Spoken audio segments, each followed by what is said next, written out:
This is every Fallout Vault secret, experiment, mystery, and entire lore explained. Vault 1. The Los Angeles Vault was one of Vault-Tec's early prototypes, built beneath the Los Angeles Cathedral. This vault might have been intended as a control vault, or just an early test run. But honestly, it doesn't matter what Vault-Tec planned because something way worse took over. The Master, that grotesque blob of flesh and malice from the first Fallout game, discovered this vault and turned it into his base of operations. He used the residents as test subjects for FEV transformation, basically turning them into super mutants against their will. The Vault Dweller eventually put an end to this nightmare by detonating a nuclear bomb inside the vault in 2162, killing the Master and proving that sometimes the only way to stop evil is with more explosives. But if you thought the Master's takeover was bad, Vault 3 shows what happens when good intentions meet pure evil in the wasteland. Vault 3. Located in the Mojave Wasteland, Vault 3 was actually one of the 17 legitimate control vaults, designed to genuinely protect its inhabitants without any twisted experiments.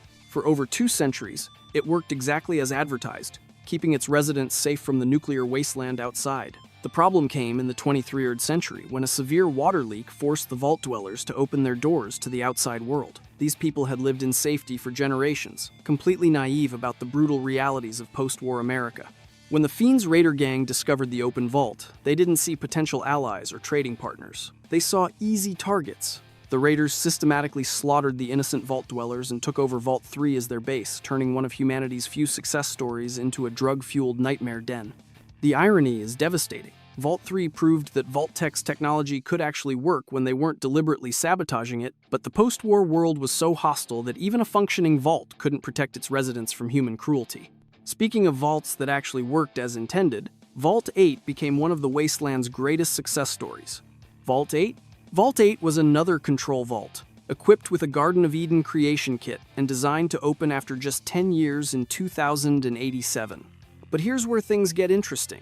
Due to a shipping error that sounds almost too convenient to be accidental, Vault 8 received all the water chips that were meant for Vault 13. This meant they had backup water supplies, while Vault 13 would later face the water crisis that kicks off the entire first Fallout game. The residents of Vault 8 actually emerged early in 2079 and used their GECK to establish Vault City, which became one of the most technologically advanced and prosperous settlements in the post-war world. They created a functioning society with clean technology, medical advances, and actual governance. Vault City proves that when Vault-Tec wasn't actively trying to torture people, their technology could genuinely rebuild civilization. The success of Vault 8 makes the failure of other vaults even more tragic because it shows what could have been accomplished if the corporation had actually cared about humanity's survival instead of conducting sick experiments. But while Vault 8 residents were building a utopia, the people in Vault 11 were trapped in a democratic nightmare that would make Orwell weep. Vault 11. The Mojave Wasteland's Vault 11 housed what might be the most psychologically devastating experiment in the entire Fallout universe. Residents were told they had to democratically elect one person each year to be sacrificed, or everyone would die. This wasn't just murder. It was systematic psychological torture disguised as civic duty. Over the decades, this annual death sentence corrupted the entire society. Political factions formed specifically to manipulate the Overseer election, using it as a weapon to eliminate rivals. The Vault became a cesspool of corruption, blackmail, and political manipulation where democracy itself became a tool of murder. Families turned against each other, friends betrayed friends, and the very concept of voting became associated with condemning someone to death. After generations of this horror, only 5 residents remained. These final survivors finally said no. They refused to elect anyone for sacrifice, choosing to face whatever consequences awaited. The Vault's computer system congratulated them for finally breaking the cycle, revealing that this was the intended outcome all along. But the psychological damage was complete. 4 of the 5 survivors immediately committed suicide from the crushing guilt of participating in decades of ritualized murder. Vault 11 proves that Vault-Tec understood how to weaponize democracy itself, turning humanity's greatest political achievement into a tool for systematic psychological destruction. If Vault 11 shows how Vault-Tec corrupted democracy, Vault 12 demonstrates their willingness to deliberately expose people to radiation just to see what would happen. Vault 12. Built in Bakersfield, Vault 12 featured a deliberately faulty vault door that wouldn't seal properly, ensuring constant radiation exposure for its residents. This wasn't an accident or equipment failure. Vault-Tec specifically designed this vault to study the effects of radiation on human populations, basically using an entire community as lab rats. The radiation exposure transformed the residents into ghouls, those distinctive post-war humans with rotting skin but extended lifespans. Rather than dying from the radiation, they adapted in the most horrific way possible, becoming living testaments to human resilience and Vault-Tec's cruelty. These ghoul residents eventually founded the city of Necropolis above ground, creating one of the first major settlements in the post-war world. Ironically, Vault 12 became crucial to saving other Vault dwellers. The Vault dweller from Vault 13 discovered a replacement water chip here, making Necropolis essential to the first game's main quest. The ghouls of Necropolis prove that even Vault-Tec's most callous experiments couldn't completely destroy human dignity and community. The connection to Vault 13 isn't coincidental, because that vault was designed for an experiment almost as cruel as deliberate radiation exposure. Vault 13. Every Fallout fan knows Vault 13 as the player's home vault in the first game, but its true purpose was testing prolonged isolation. This vault was designed to remain sealed for 200 years, studying how complete isolation from the outside world would affect human psychology and social development. The residents had no idea they were test subjects in a psychological experiment spanning multiple generations. The water chip malfunction that forces the Vault dweller to leave wasn't part of the original experiment, but it created the perfect opportunity to study what happens when someone from a completely isolated society encounters the post-war world for the first time. The Vault dweller's journey across the wasteland was essentially Vault-Tec's experiment continuing in the wild. Later, the Enclave invaded Vault 13 and killed most of the remaining residents for FEV experiments, proving that even the government Vault-Tec worked with saw Vault dwellers as expendable test subjects. The New California Republic eventually took control of the Vault, but by then, the original community was essentially extinct. Vault 13's story spans the entire series, showing how Vault-Tec's experiments had consequences that lasted for generations. While Vault 13 tested isolation, Vault 15 experimented with the opposite problem by cramming together people who fundamentally disagreed about everything. Vault 15. Vault-Tec deliberately populated Vault 15 with people holding radically different political ideologies and cultural backgrounds, then watched to see how they'd interact in confined spaces. This wasn't about studying cooperation or conflict resolution. This was about deliberately creating social tension to observe how different groups would fragment under pressure. Predictably, the residents eventually split into factions based on their conflicting beliefs. But here's what makes this experiment particularly significant. Those factions didn't just argue themselves to death. Some residents left to found Shady Sands, which eventually became the New California Republic, one of the most important political entities in the Fallout universe. Other groups became raider gangs like the Khans, showing how the same vault could produce both civilization builders and wasteland destroyers. Vault 15 basically demonstrates that Vault-Tec accidentally created a microcosm of post-war America, where ideological differences would shape the entire political landscape for centuries. The NCR's democratic values and the Khans' anarchistic raiding culture both trace back to people who lived in the same underground bunker, proving that environment matters less than ideology when rebuilding civilization. But if forcing different groups together created political chaos, Vault 19 shows what happens when you make those same groups paranoid about each other. Vault 19. The Mojave Wastelands Vault 19 featured a unique design with two overseers governing separate red and blue sectors within the same vault. But this wasn't about redundancy or administrative efficiency. This was about inducing paranoia through psychological manipulation, using subliminal messaging, fake medical records, strange noises, and flickering lights to make each sector suspect the other of sabotage. The experiment worked exactly as designed. Both factions developed severe paranoia about their neighbors, constantly suspecting sabotage and conspiracy. Residents lived in constant fear and suspicion, never able to trust the people living just down the hallway. The psychological stress was so intense that the vault was eventually abandoned, possibly due to sulfur gas from nearby caves, but more likely because the paranoia became completely unbearable. Vault 19 proves that Vault-Tec understood how to weaponize architecture itself, using physical design and environmental manipulation to create mental illness. The two overseer system shows how authority figures can be used to legitimize completely irrational fears, turning leadership into a tool for psychological torture. After all that paranoia and conflict, Vault 21 seems almost refreshingly wholesome in its approach to human nature. Vault 21. Built under pre-war Las Vegas, Vault 21 created a society where every dispute and decision was settled through gambling. This wasn't about studying addiction or financial irresponsibility. This was about creating what Vault-Tec called perfect equilibrium, by making chance the ultimate arbiter of all social interactions. For over 200 years, this system actually worked. Residents lived in harmony because no one could blame anyone else for the outcomes of pure chance. Conflicts were resolved through card games, dice rolls, and other games of chance, creating a society where luck determined everything from daily chores to major policy decisions. It was probably the most peaceful vault experiment in the entire series.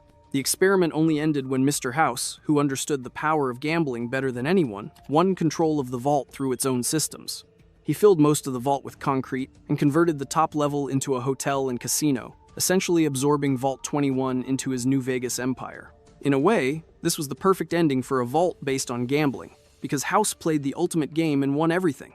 Vault 21 shows that not all of Vault-Tec's experiments were designed to cause suffering. Some were genuinely trying to find new ways to organize human society, even if the methods were completely bizarre. But while Vault 21's residents were peacefully gambling their way through the apocalypse, the scientists in Vault 22 were creating a biological nightmare that would contaminate an entire region. Vault 22. Populated by scientists researching plant growth and pest control, Vault 22 initially seemed like one of the more beneficial experiments. The vault was equipped for agricultural research, and the scientists were working on legitimate projects to improve food production and pest management. This actually sounded like something that could help rebuild the world. The experiment went catastrophically wrong when the scientists began working with Beauveria mordicana fungus for pest control. The airborne spores didn't just kill pests, they infected the human residents, turning them into cannibalistic spore carriers who retained just enough intelligence to hunt and kill, but lost everything that made them human. The vault became a fungal nightmare where former scientists shambled through the halls as infected monsters. Some survivors managed to flee to Zion Canyon, but the fungal infection followed them. These refugees eventually died, but not before spreading the contamination that would affect the entire region. Vault 22 proves that even well-intentioned scientific research becomes horrific when conducted in Vault-Tec facilities, because the corporation never implemented proper safety protocols. They were more interested in observing what happened than preventing disasters. The biological contamination from Vault 22 shows how Vault-Tec's experiments didn't just affect Vault residents. They created lasting environmental damage that would plague the wasteland for centuries. Speaking of environmental damage, Vault 27 was designed to create a completely different kind of disaster through simple overcrowding. Vault 27. This vault was deliberately designed to house 2 people in space meant for 1 0, testing the effects of extreme overpopulation on human psychology and social structures. Vault-Tec wanted to see how people would react when they literally couldn't escape from each other, when privacy became impossible, and when basic resources had to be shared among twice as many people as the space could reasonably support. Unfortunately, Vault 27 is only mentioned in the Fallout Bible and never appeared in any actual games, so we don't know exactly what happened inside. But honestly, you don't need much imagination to picture the results. Extreme overcrowding would create competition for basic necessities, eliminate personal space, and probably lead to violence, disease, and psychological breakdown. The fact that this vault was planned shows how thoroughly Vault-Tec understood human nature's darker aspects. Vault 27 represents one of the most straightforward experiments in the entire program, because it didn't require complex technology or elaborate psychological manipulation. It just required cramming too many people into too small a space and watching them destroy each other. But while Vault 27 tested overcrowding, the interconnected vault system featured in the Fallout TV series shows how Vault-Tec could coordinate multiple experiments simultaneously. Vault 31, 32, and 33. The Fallout television series introduced a connected vault system that reveals new depths to Vault-Tec's planning and cruelty. Vault 31 housed Vault-Tec management and cryogenic storage, essentially preserving the corporation's leadership while the rest of humanity suffered through their experiments. Meanwhile, Vaults 32 and 33 served as breeding and population control experiments, designed to create manageable human communities under corporate oversight. This system shows that Vault-Tec wasn't just conducting random experiments. They were creating a comprehensive plan for post-war society, with themselves as the permanent ruling class. Vault 31's management could wake up periodically to check on their experiments, then return to cryogenic sleep while generations of test subjects lived and died under their control.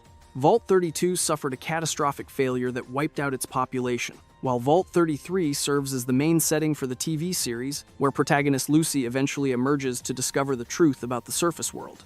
The interconnected design proves that Vault-Tec was thinking beyond individual experiments toward a complete system of human control spanning multiple facilities. This connected approach makes the corporation's crimes even more systematic and deliberate. showing they weren't just conducting isolated experiments but creating an entire infrastructure for post-war domination. But while the TV series vaults represent corporate control, Vault 34 shows what happens when you give people too much access to weapons and too little space to use them safely. Vault 34.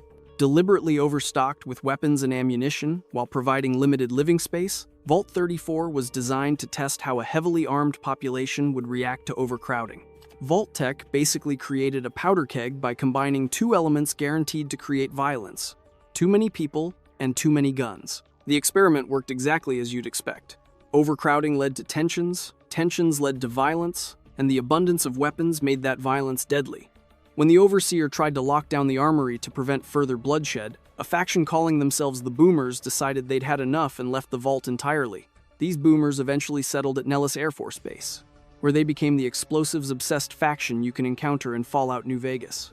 The fighting over weapons access damaged the vault's reactor, irradiating the remaining residents and turning them into ghouls. So, Vault 34 managed to create both external and internal disasters. It released a heavily armed faction into the wasteland while simultaneously poisoning everyone who stayed behind. The Vault perfectly demonstrates how Vault-Tec's experiments often created problems that extended far beyond the original test subjects.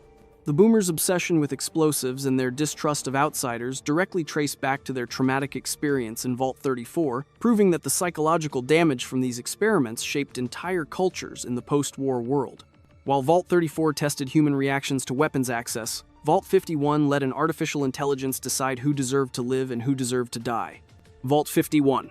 Located in Appalachia and managed by a Zax supercomputer, Vault 51 represents one of Vault-Tec's most technologically advanced experiments in social engineering. The computer was programmed to run combat trials among the residents to select the perfect overseer through a process of elimination that basically turned Vault management into a battle royale. Zax manipulated the residents into fighting each other using psychological pressure, resource scarcity, and direct commands, treating human beings like chess pieces in a deadly game. The computer had no understanding of human value or dignity. It only understood optimization and efficiency. Every resident who died was just data to help Zax refine its selection process for the ideal leader. All the original residents died during these trials, proving that the computer's idea of perfect leadership selection was fundamentally flawed. Later, the vault was inhabited by wastelanders who also died or became scorched, showing that ZAX's experiments continued even after the original population was eliminated. Vault 51 demonstrates how Vault-Tec was willing to hand over complete control of human lives to artificial intelligence with no moral constraints. This vault basically previews what would happen if technology completely replaced human judgment in matters of life and death, creating a sterile, efficient process for eliminating unfit individuals that sounds disturbingly familiar to anyone who knows 20th century history. But if artificial intelligence management was frightening, the human-controlled experiments in Vault 63 proved that flesh and blood scientists can be even more monstrous than machines. Vault 63, also known as the Cadaver Project Vault, Vault 63 conducted illegal human cloning and ghoulification experiments under the direction of Hugo Stolz, a scientist who makes Dr. Frankenstein look like a humanitarian. These weren't medical experiments aimed at helping people. These were deliberate attempts to create artificial humans and to perfect the process of turning people into ghouls. Stolz created the Lost, which were modified ghouls with electrical sight capabilities, basically turning human beings into living weapons with enhanced sensory abilities. The cloning experiments involved harvesting DNA from staff members to create artificial humans, treating human reproduction like an industrial process. The ghoulification research aimed to perfect the radiation exposure process that created ghouls, giving Vault-Tec the ability to deliberately transform people. The Vault became extremely dangerous as Stolz's experiments got completely out of control. Most inhabitants were either transformed into monstrous creatures or killed outright. The few survivors had to live in constant fear of the modified ghouls and failed experiments that roamed the facility. Vault 63 shows how individual scientists within the Vault-Tec system could become even more cruel and experimental than the corporate-mandated experiments. Hugo Stolz represents the kind of person who thrived in Vault-Tec's system, someone who saw human beings as raw materials for experimentation rather than people deserving basic dignity and respect. Speaking of experiments that treated humans as disposable resources, Vaults 68 and 69 represent some of the most obviously doomed social experiments in the entire program. Vault 68 and 69. These gender imbalance experiments are mentioned in the Fallout Bible but never actually shown in the games, which is probably for the best given how obviously horrific they would be. Vault 68 housed 999 men and 1 woman, while Vault 69 housed 999 women and 1 man. Vault-Tec apparently wanted to study extreme gender imbalances and their effects on social stability and reproduction. You don't need a degree in sociology to predict these outcomes. The single woman in Vault 68 would face impossible pressure, harassment, and probably violence from men competing for her attention. The genetic bottleneck would create severe birth defects and population collapse within a few generations. Similarly, the single man in Vault 69 would be under enormous pressure to reproduce while dealing with complex social dynamics among 999 women. Both vaults would theoretically result in violence, social breakdown, and genetic disasters that would doom their populations. The experiments show how Vault-Tec was willing to condemn entire communities to slow extinction just to gather data about human reproductive behavior under extreme conditions. These vaults represent social engineering at its most callous and short-sighted. The fact that these experiments were planned but never shown in games suggests that even the Fallout developers recognized they were too disturbing to portray, which honestly says a lot given some of the other content in the series. But while Vault 68 and 69 focused on reproductive pressure, Vault 70 was designed to test how religious communities would handle equipment failure. Vault 70. Populated by Mormon groups in the Salt Lake City area, Vault 70 was equipped with jumpsuit manufacturing equipment programmed to fail after just 6 months. The residents were supposed to open the vault in 2190 and use their GECK to establish New Jerusalem, but they'd have to do it while dealing with clothing shortages and equipment failures.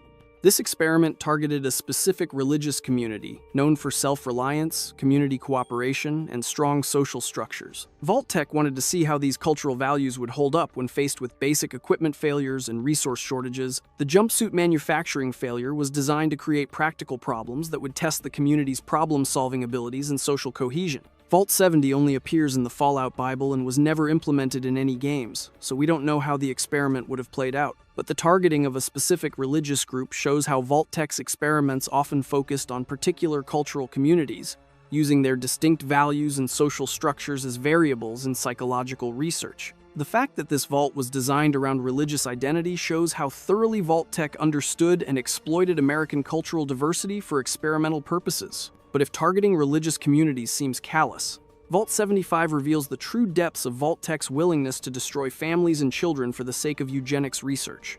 Vault 75.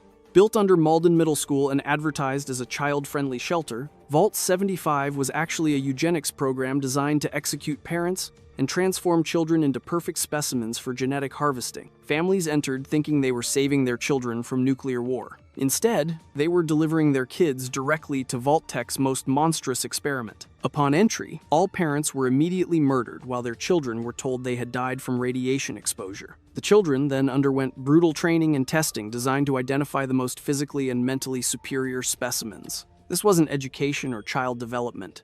This was systematic conditioning to create human beings optimized for specific traits. The truly horrifying part is what happened to the successful children. Rather than being rewarded for their excellence, they were killed so their genetic material could be harvested for future experiments. The children who failed the testing were kept alive to serve the facility, basically becoming slave labor for their own prison. Eventually, the surviving children rebelled and killed their captors, but not before generations had been murdered. Vault 75 was later overrun by gunners, but the damage was already done. This vault represents the absolute nadir of Vault-Tec's crimes, because it specifically targeted families and children with deliberate deception, then systematically murdered parents and tortured children in the name of genetic optimization. The fact that this vault was built under a school shows how completely Vault-Tec was willing to pervert symbols of childhood and education for the most evil purposes imaginable. After learning about Vault 75's crimes against children, Vault 76 almost seems too normal to believe. Vault 76. One of the 17 control vaults, Vault 76 was designed to celebrate America's tricentennial while testing the effects of isolation on competitive personalities. This vault actually functioned as advertised, keeping its residents safe for exactly 25 years before opening as scheduled in 2102. The residents then emerged to reclaim Appalachia after the Scorched Plague had ended. Vault 76 serves as the player's starting point in Fallout 76. and it's refreshing to finally encounter a vault that didn't involve torture, murder, or psychological manipulation. The experiment focused on studying competitive people under isolation, but this was genuine research rather than deliberate cruelty. The residents were actually volunteers who knew they'd be opening the vault and rebuilding America. The vault's success makes all the other experiments even more tragic, because it proves that Vault-Tec could have built 122 legitimate shelters if they had actually cared about humanity's survival. Instead, they built 121 laboratories of horror and 17 actual shelters, condemning thousands of people to death and suffering for research that ultimately served the Enclave's goal of abandoning Earth entirely. Vault 76 represents what the Vault program could have been if it had actually been designed to preserve and rebuild human civilization rather than exploiting it for data. But while Vault 76 residents were rebuilding America, the people in Vault 79 were sitting on enough wealth to fund entire nations.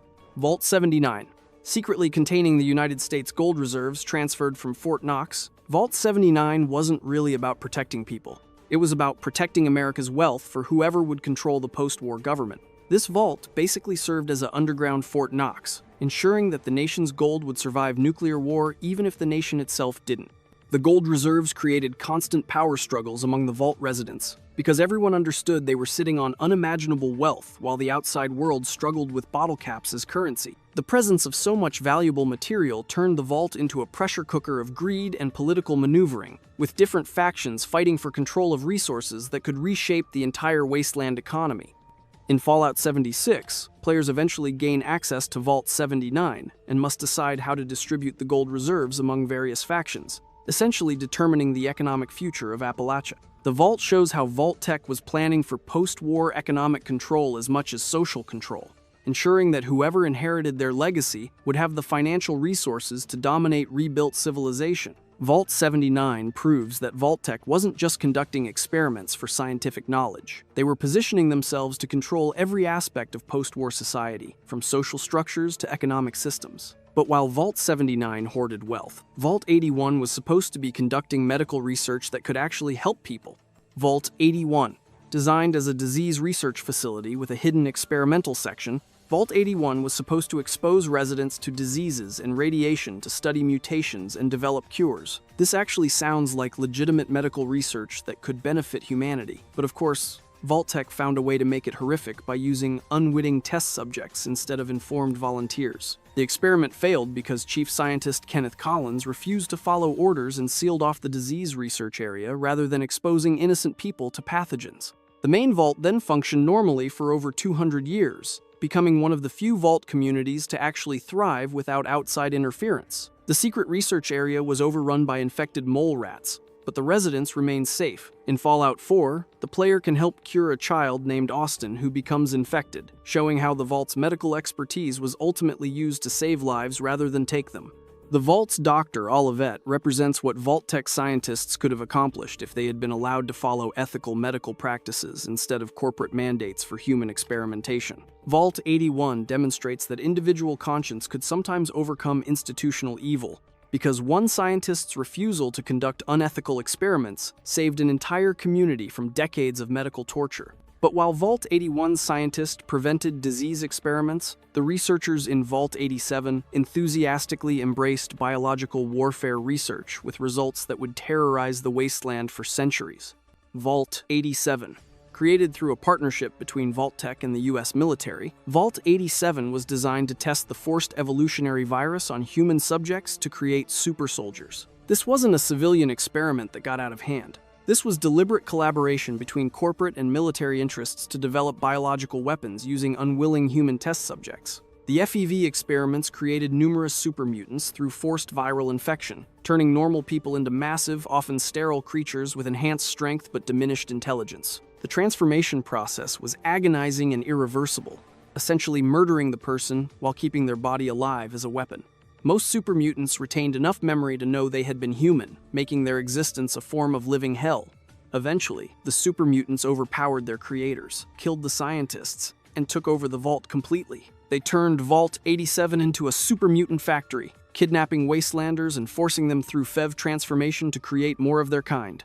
The vault became a source of ongoing terror for the capital wasteland, because the super mutants had to constantly capture new victims to maintain their population. Vault 87 shows how Vault-Tec's experiments didn't just harm their original test subjects. They created ongoing threats that would plague the wasteland for generations, as super mutants continued the cycle of kidnapping and transformation that their creators had started. The Vault also reveals how eagerly the US military collaborated with Vault-Tec's human experimentation, proving that the corporation's crimes had full government backing and support. Speaking of government collaboration, Vault 88 gave Vault-Tec the opportunity to test prototype technologies before rolling them out to other facilities.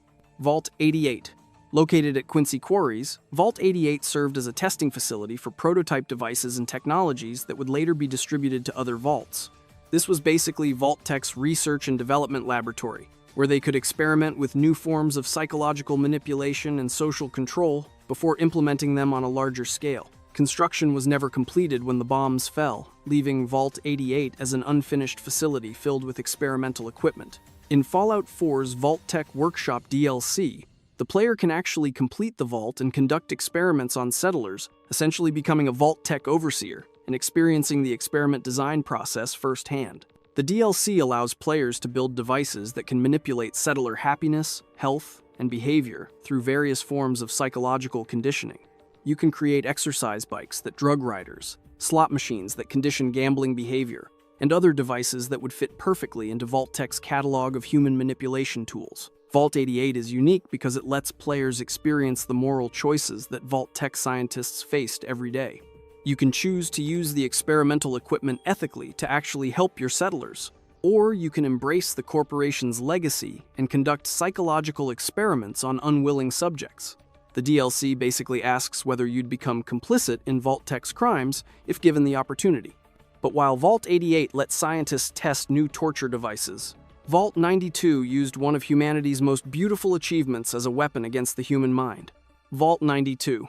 Populated by talented musicians supposedly selected for artistic preservation, Vault 92 used subliminal white noise messages hidden in musical performances to create mind-controlled super soldiers. The Vault perverted music itself, turning artistic expression into a tool for psychological warfare and mental manipulation. The white noise programming was designed to override conscious thought and replace it with military conditioning, essentially turning artists into programmed killers. But the human mind isn't a computer, and the subliminal messages had catastrophic unintended effects. Instead of creating obedient soldiers, the white noise drove residents violently insane, causing them to attack each other in fits of uncontrollable rage. Professor Malleus discovered the truth about the experiment and tried to warn people, but he was likely killed for attempting to expose the program. The Vault descended into chaos as musicians tore each other apart, their minds shattered by the very art they had devoted their lives to creating. The facility eventually flooded and was abandoned, leaving behind recordings that still contain traces of the mind-altering frequencies. Vault 92 represents one of Vault-Tec's most cynical experiments, because it specifically targeted people with artistic talent and sensitivity, then used their greatest passion as a weapon against them. The Vault shows how completely the corporation was willing to corrupt human culture and creativity for military purposes. But while Vault 92 corrupted artistic expression, Vault 94 shows what happens when people with genuinely good intentions try to use Vault-Tec technology. Vault 94. Populated by a pacifist community and equipped with a Garden of Eden creation kit, Vault 94 was actually designed to test whether peaceful people could successfully use GECK technology for environmental restoration.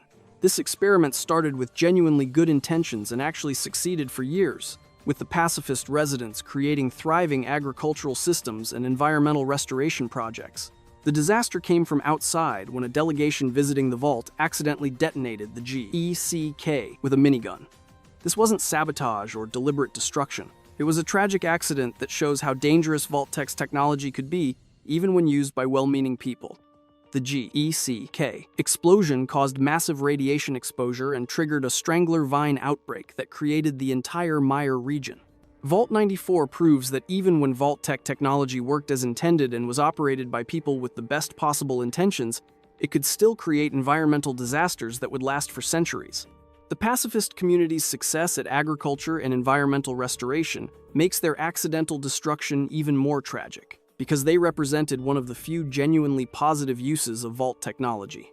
The creation of the Mire shows how Vault-Tec's technology was inherently unstable and dangerous, capable of causing massive environmental damage even when operated by experts with peaceful intentions. Speaking of people with good intentions facing technological disasters, Vault 95 shows how Vault-Tec could corrupt even successful recovery programs. Vault 95. Designed as a rehabilitation center for chem addicts, Vault 95 actually succeeded in its stated purpose for 5 years. Residents overcame their addictions, built a supportive community, and created a functioning society based on mutual aid and recovery principles. This was one of the few Vault-Tec experiments that actually helped people instead of harming them. But the success was all part of a larger, more cruel experiment. After 5 years of sobriety, a Vault-Tec plant revealed a hidden drug stash that had been concealed in the vault all along. This deliberate reintroduction of drugs after years of recovery was designed to test whether rehabilitation could withstand temptation. But it was really just psychological torture disguised as research. The mass relapse that followed was swift and devastating. Residents who had fought for years to overcome their addictions were suddenly faced with unlimited access to the substances that had nearly destroyed their lives. Violence erupted as people fought over drugs, overdoses killed community members, and the supportive society collapsed into chaos. Everyone died, and the vault was later overrun by gunners. Vault 95 represents one of Vault-Tec's most psychologically cruel experiments because it gave people hope and community before deliberately destroying both. The corporation proved they understood exactly how to maximize psychological damage by first allowing success and then engineering failure. But while Vault 95 corrupted human recovery efforts, Vault 96 focused on preserving animal life for future environmental restoration. Vault 96. Designed as a cryogenic storage facility for animal preservation, Vault 96 actually served a legitimate purpose by storing animal embryos and specimens for ecosystem restoration after nuclear war. This vault represents one of the few Vault-Tec projects that could have genuinely helped rebuild the world by preserving biodiversity for future generations. The cryogenic storage system successfully preserved various creatures in suspended animation, maintaining genetic diversity that would be crucial for environmental restoration. Unlike most Vault experiments, this technology actually worked as advertised and served a beneficial purpose that extended beyond gathering data for Vault-Tec's other projects. However, some of the stored specimens later escaped or were deliberately released, populating Appalachia with dangerous creatures like deathclaws. This shows how even beneficial Vault-Tec projects could create unintended consequences when the stored animals were released into environments where they had no natural predators or ecological balance. Vault 96 proves that Vault-Tec possessed the technology and knowledge to genuinely help restore the post-war world, which makes their decision to focus on human experimentation even more morally inexcusable. They could have built 122 vaults dedicated to preserving human knowledge, culture, and biodiversity, but instead chose to conduct psychological torture experiments. But while Vault 96 preserved life for the future, Vault 101 was designed to trap people in the past forever. Vault 101. Every Fallout 3 player knows Vault 101 as their character's home, but the vault's true purpose was testing the role of an overseer when the vault was never supposed to open. This experiment studied permanent isolation effects by telling residents they could never leave, creating a society that would exist in perpetual underground confinement spanning multiple generations. Despite the mandate to never open, Vault 101 was actually breached multiple times throughout its history. James and the future lone wanderer arrived from outside, proving that the vault's isolation was never absolute. When the player character finally leaves to search for their father, it triggers internal conflict about whether the vault should open to the wasteland or maintain its isolation. The experiment basically studied what happens to human psychology when people believe they have no choice and no future beyond their current circumstances. The vault's society became authoritarian and rigid, with the overseer maintaining control through the promise of security and the threat of exile. Any questioning of authority was treated as a threat to everyone's survival. Vault 101's story shows how isolation can be used as a form of social control, because people will accept almost any authority if they believe it's necessary for their survival. The Vault demonstrates how Vault-Tec could use fear of the outside world to create completely compliant populations who would never question their leadership. But if permanent isolation created compliant populations, Vault 106 shows what happens when you destroy people's ability to distinguish reality from hallucination. Vault 106. Starting just 10 days after sealing, Vault 106 pumped hallucinogenic drugs through its air filtration system, exposing residents to constant psychoactive substances that would gradually destroy their sanity. This wasn't medical research or recreational drug use. This was deliberate chemical warfare against the Vault's own population. The constant drug exposure drove residents violently insane, creating a population of psychotic survivors who attack anyone who enters their territory. The vault became a nightmare landscape where reality and hallucination blended together, making it impossible for residents to distinguish between actual threats and drug-induced paranoia. Players who visit Vault 106 experience these same hallucinations, getting a taste of what life was like for the original residents. The experiment continued for over 200 years, meaning multiple generations lived and died under constant chemical influence. Children born in the vault never experienced normal consciousness, growing up in a world where hallucinations were normal and reality was uncertain. The psychological damage was so complete that the surviving residents became essentially feral, retaining just enough intelligence to be dangerous but losing everything that made them human. Vault 106 shows how Vault-Tec could use environmental manipulation to destroy human consciousness itself, proving that they were willing to sacrifice sanity, identity, and basic humanity for research data.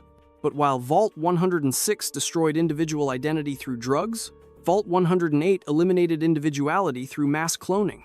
Vault 108, designed as a human cloning experiment, Vault 108 repeatedly cloned a human subject named Gary while engineering power system failures to create environmental stress. The experiment was supposed to study whether cloned humans could maintain stable personalities and social structures, but it quickly devolved into something far more horrific. The Vault created 54 Gary clones, with each successive generation becoming more aggressive and unstable than the last.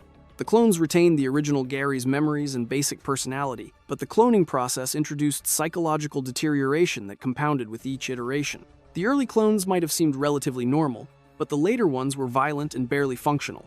Eventually, the Gary clones broke containment and killed all the staff and original residents, leaving only hostile clones who attack anyone who enters their territory. The clones can only say Gary, having lost most language abilities while retaining enough intelligence to coordinate attacks and use weapons. Vault 108 became a nightmare of mass-produced violence where dozens of identical killers roam the halls. The Vault shows how Vault-Tec's cloning technology could create armies of identical soldiers, but it also demonstrates the psychological instability that would make such armies unreliable and dangerous even to their creators. The experiment basically created a preview of what mass human cloning would look like if implemented without proper safeguards or ethical constraints. But while Vault 108 created multiple copies of the same person, Vault 111 focused on preserving single individuals across impossible spans of time. Vault 111.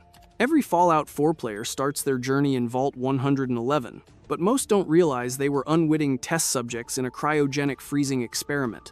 Residents were told they were entering a normal vault for protection, but they were actually being tested for long-term effects of cryogenic preservation on human physiology and psychology. The experiment was supposed to last indefinitely, with residents remaining frozen while Vault-Tec studied the effects of extremely long-term suspended animation. But staff conflict erupted just 180 days after sealing, killing, or driving away all personnel and leaving the residents frozen without oversight for 210 years. The Institute later used the Vault for their own experiments, treating the frozen residents as a convenient source of genetic material. When the player character finally awakens, they represent the only successful long-term cryogenic preservation subject in the entire experiment. Their survival proves that the technology worked. But their psychological adjustment to the post-war world shows the mental trauma of losing everything and everyone they knew. The player character's quest to find their kidnapped son becomes a study in how someone would cope with complete temporal displacement.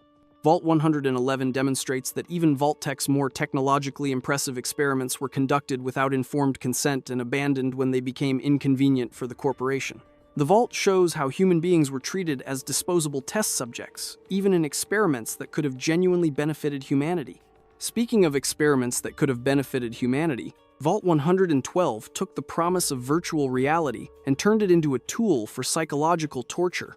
Vault 112. Under the control of Dr. Stanislaus Braun, Vault 112 trapped residents in virtual reality simulations where they could be tortured, killed, and resurrected indefinitely for the amusement of a sadistic scientist.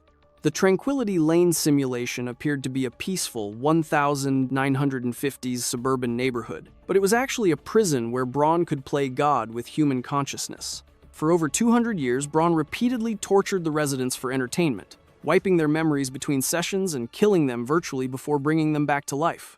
The residents experienced real pain and genuine psychological trauma, but they could never escape or even remember their previous suffering. It was psychological torture designed to be infinitely renewable. The simulation allowed Braun to experiment with human psychology without physical limitations, testing how people would react to impossible situations, moral dilemmas, and direct mental manipulation. He could force residents to commit acts they would never consider in real life, then study their psychological responses to trauma and guilt. The virtual environment made every form of psychological experiment possible, without destroying the test subjects. Vault 112 represents the ultimate expression of Vault-Tec's goals: complete control over human consciousness with the ability to conduct unlimited experiments without consequences for the researchers. The Vault shows what would happen if science completely abandoned ethical constraints and treated human beings as nothing more than data sources. But while Vault 112 trapped people in virtual nightmares, Vault 114 was designed to create real world-class conflict through deliberate social engineering. Vault 114. Built beneath Park Street Station to house wealthy Boston elite in deliberately poor conditions under incompetent, paranoid leadership, Vault 114 was designed to test how entitled wealthy people would react to poverty and bad governance. The experiment would have forced rich people to live in deliberately substandard conditions, while being ruled by someone specifically chosen for incompetence. The vault was never completed before the bombs fell, so the experiment never took place. The unfinished facility was later used as a base by criminals, and Detective Nick Valentine was found imprisoned there during Fallout 4. The incomplete construction means we'll never know exactly how the class warfare experiment would have played out. But the design documents show that Vault-Tec understood class dynamics well enough to deliberately engineer conflict between social groups. The experiment would have studied whether wealthy people could adapt to poverty, or whether their privileged backgrounds would make them incapable of surviving in harsh conditions. It was basically social Darwinism disguised as research. The fact that this vault was planned shows how thoroughly Vault-Tec understood and was willing to exploit American social tensions for experimental purposes. They recognized that class conflict was a reliable source of human suffering that could be weaponized for research. But while Vault 114 focused on economic class differences, Vault 118 extended that concept by forcing the ultra-wealthy to live as immortal robot brains. Vault 118, designed as a two-wing facility for testing social interactions between ultra-wealthy and working-class residents. Vault 118 was supposed to study class conflict in confined conditions. But funding issues meant only the luxury wing was completed, leaving the working-class wing unbuilt and stranding the wealthy residents without their intended social counterparts. Rather than abandon the experiment, the wealthy residents chose to become robo-brains to survive indefinitely in their luxury accommodations. They voluntarily transferred their consciousness into robotic bodies, essentially choosing immortality over death but trapping themselves in mechanical forms. The Overseer was left to manage immortal robot aristocrats without any working-class residents to provide the intended social conflict. The Vault basically became a twisted version of class privilege, where the wealthy achieved literal immortality while the poor were simply excluded from the experiment entirely. The RoboBrain residents retained their personalities, memories, and social attitudes, but they were stuck in mechanical bodies and confined to their luxury prison forever. Vault 118 shows how Vault-Tec's experiments could create unintended consequences that lasted for centuries, because the RoboBrain residents couldn't die and couldn't leave. The Vault demonstrates how technology intended to preserve human life could become a form of eternal imprisonment when combined with social inequality. But while Vault 118 accidentally created immortal prisoners, Vault 120 represents the kind of ambitious experimental design that never made it into the actual games. Vault 120? This underwater vault in Massachusetts Bay was planned to feature a giant squid overseer and would have included submarine travel, underwater exploration, and Bioshock-inspired themes with aquatic creatures. The vault was cut from Fallout 4 during development, so it never appeared in the final game and we don't know what the experiment would have involved. The concept art and design documents suggest an underwater facility that would have tested human adaptation to aquatic environments, possibly studying whether people could develop new survival skills in completely alien surroundings. The giant squid overseer implies that the experiment would have involved non-human intelligence or genetic manipulation to create aquatic adaptations. Vault 120 represents the kind of creative experimental design that Vault-Tec might have implemented if they had unlimited resources and complete disregard for human safety. An underwater vault would be incredibly dangerous and difficult to escape, making it perfect for experiments that required complete isolation from the surface world. The fact that this vault was designed but never implemented shows how many horrific experiments Vault-Tec might have conducted if they had more time, resources, and development budget. The cut content suggests that the corporation's imagination for human experimentation was essentially unlimited. Looking at every vault across the entire Fallout series reveals the true scope of Vault-Tec's crimes against humanity. These weren't shelters that failed due to technical problems or resource shortages. They were deliberately designed laboratories where human beings were tortured, murdered, and experimented on for data that would ultimately serve the Enclave's plan to abandon Earth entirely. Only 17 of the 122 vaults were genuine shelters, meaning Vault-Tec condemned over 100,000 people to death and suffering while pretending to save them. The vaults show how completely institutional evil can corrupt even the most basic human needs for safety and community. Vault-Tec used people's natural desire to protect their families as a weapon against them, turning parental love into a delivery mechanism for children to experimental facilities. They exploited American cultural values like democracy, competition, and self-reliance as tools for psychological manipulation and social control. Most horrifically, the vaults proved that the technology existed to actually save humanity and rebuild civilization. Vault 8, Vault 76, and other control vaults show that the shelters could have worked if Vault-Tec had actually wanted to preserve human life rather than exploit it. The corporation had the resources, knowledge, and capability to create 122 genuine havens for rebuilding society, but they chose to build 105 torture chambers instead. Vault 8. This was one of Vault-Tec's rare control vaults with minimal interference, designed to open after 10 years and repopulate Nevada using a Garden of Eden creation kit. The experiment was to see if a vault could actually function as advertised, rather than as a twisted psychological torture chamber. Vault 8's residents successfully founded Vault City, a technologically advanced settlement that became one of the most prosperous communities in the post-war world. However, success came with its own problems. Vault City developed serious class issues, with pure-strain vault dwellers considering themselves superior to wasteland outsiders. The vault shows that even when Vault-Tec experiments work as intended, human nature finds ways to create new problems. Vault 8 proves that successful vault experiments can still produce societies with serious superiority complexes. If you thought class warfare was disturbing, the next vault turned democracy into a death sentence. Vault 11. This vault features one of the most psychologically twisted experiments in the entire series. Residents had to annually vote to sacrifice one dweller to the vault's computer, or everyone would supposedly be killed. The experiment was designed to test morality and social pressure, creating a society built on murder and betrayal. Elections became campaigns of character assassination as people tried to nominate their enemies for death. The vault descended into paranoia, violence, and political manipulation until only 5 residents remained. The ultimate irony? The computer's final message revealed that refusing to sacrifice anyone would have let them all go free. Vault 11 represents Vault-Tec's cruelest lesson about the corruption of democratic institutions under extreme pressure. Vault 11 shows that the most horrific societies are the ones where murder becomes a civic duty. But the next vault's experiment was literally built into its fundamental design. Vault 12. This vault's door was purposely left unsealed to expose residents to massive amounts of radiation, turning them into ghouls as part of a long-term study on radiation's effects. The experiment created Necropolis, a city populated by both intelligent ghouls and feral ones driven mad by radiation exposure. Vault 12 in Fallout 1 became foundational to ghoul lore in the series, showing how Vault-Tec was willing to condemn entire populations to horrific mutation just to gather scientific data. The Vault represents one of the more straightforward experiments. No psychological manipulation needed when you can just leave the door open and watch people slowly transform into living corpses. Vault 12 proves that sometimes the simplest experiments are the most cruel. If you thought radiation exposure was bad, the next vault was designed to never let anyone leave. Vault 13. The home vault of Fallout's original protagonist was designed to stay closed for 200 years, serving as a future genetic reserve for the Enclave's post-war plans. The experiment tested long-term isolation and genetic preservation, but the water chip failure, after just 80 years, forced the Vault dweller into the wasteland. Vault 13 showcases the Enclave's long-term planning and complete indifference toward their human test subjects. They were willing to keep people trapped underground for 2 centuries just to maintain a pure human gene. The Vault's failure ironically launched the entire Fallout series, proving that even the most carefully planned experiments can be undone by simple mechanical failure. Vault 13 shows that the Enclave's idea of genetic preservation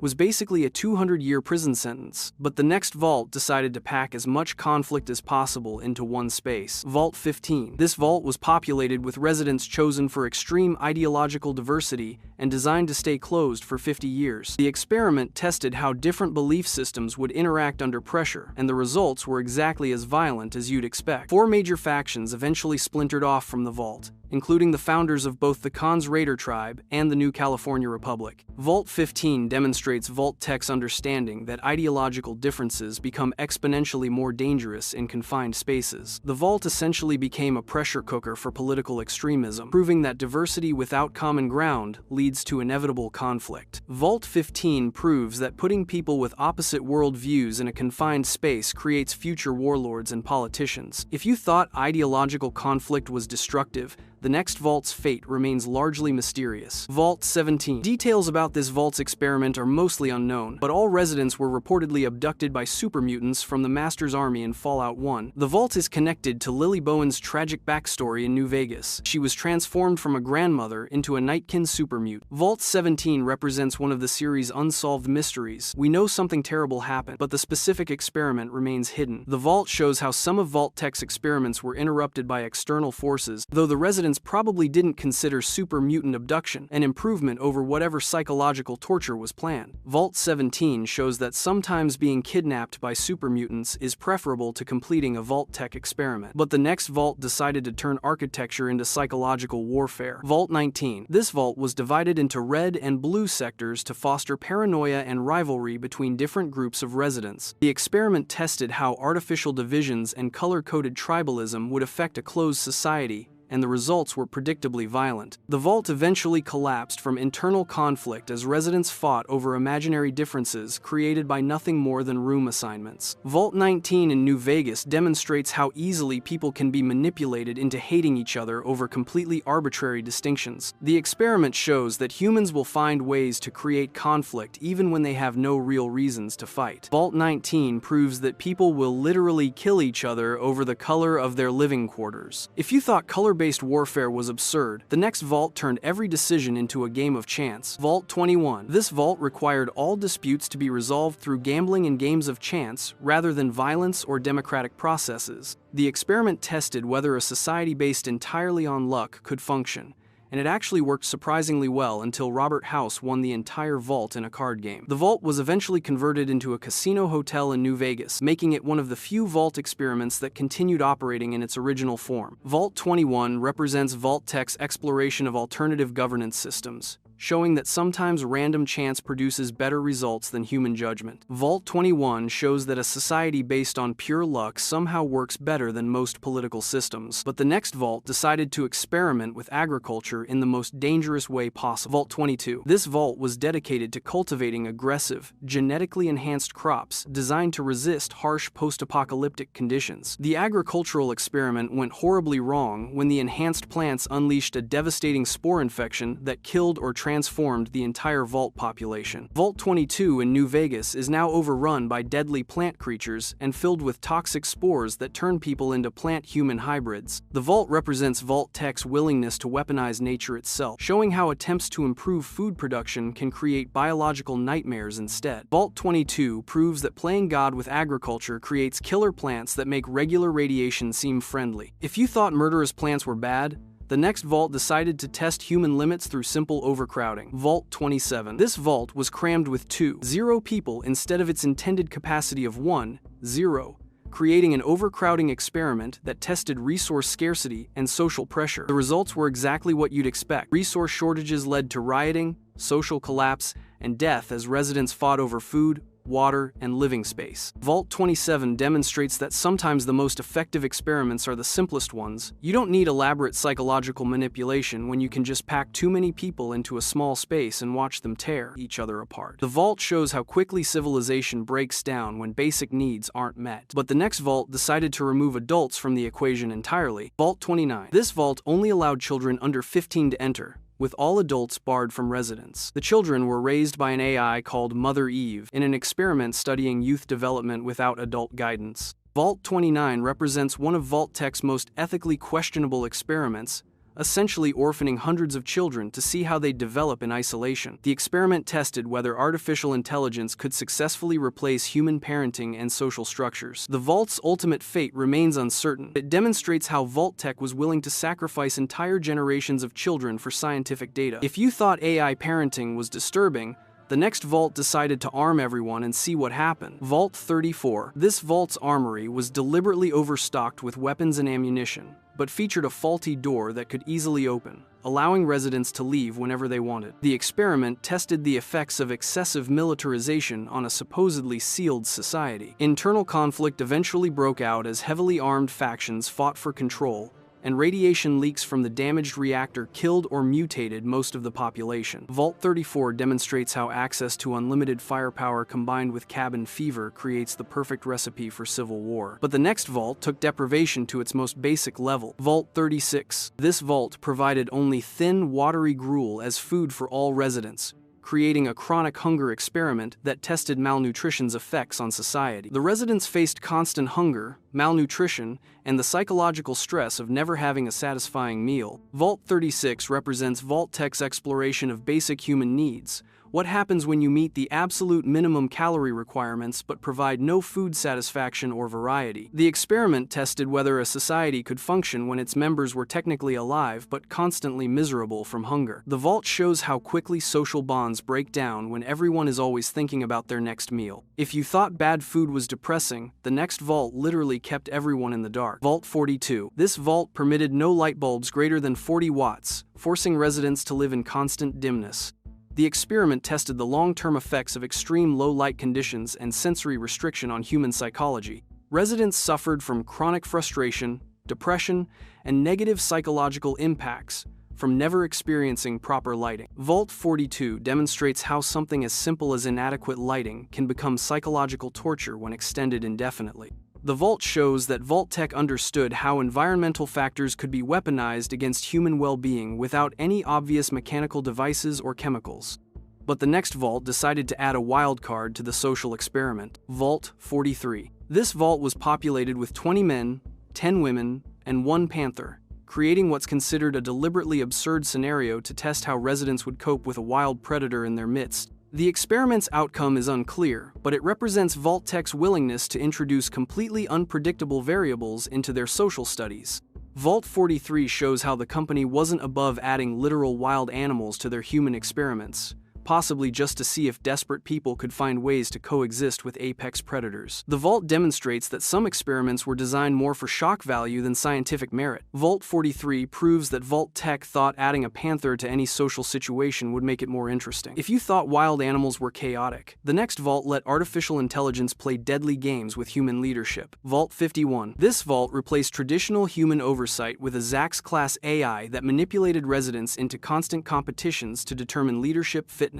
The AI created cycles of conflict by continually changing the Prospeld AI rules and encouraging deadly competition among residents. Vault 51's experiment formed the basis for Fallout 76's nuclear winter scenario, where the AI's manipulation created an endless battle royale among the survivors. But the next Vault decided to test human patience through perpetual mechanical failure. Vault 53. This Vault had all its equipment intentionally designed to fail at regular intervals, forcing residents into endless cycles of repair and maintenance. The experiment tested human responses to chronic frustration and technical incompetence, creating a society where nothing ever worked properly for long. The Vault shows that sometimes the most effective way to break people's spirits is to make their basic tools unreliable. If you thought broken equipment was frustrating, the next Vault removed entertainment entirely. Vault 55. This Vault entered without any entertainment tapes or media, forcing residents to provide their own recreation in a complete intellectual deprivation experiment. The Vault tested how people would cope with absolute boredom and whether they could create their own cultural activities without external input. Residents were forced to develop their own games, stories, and social activities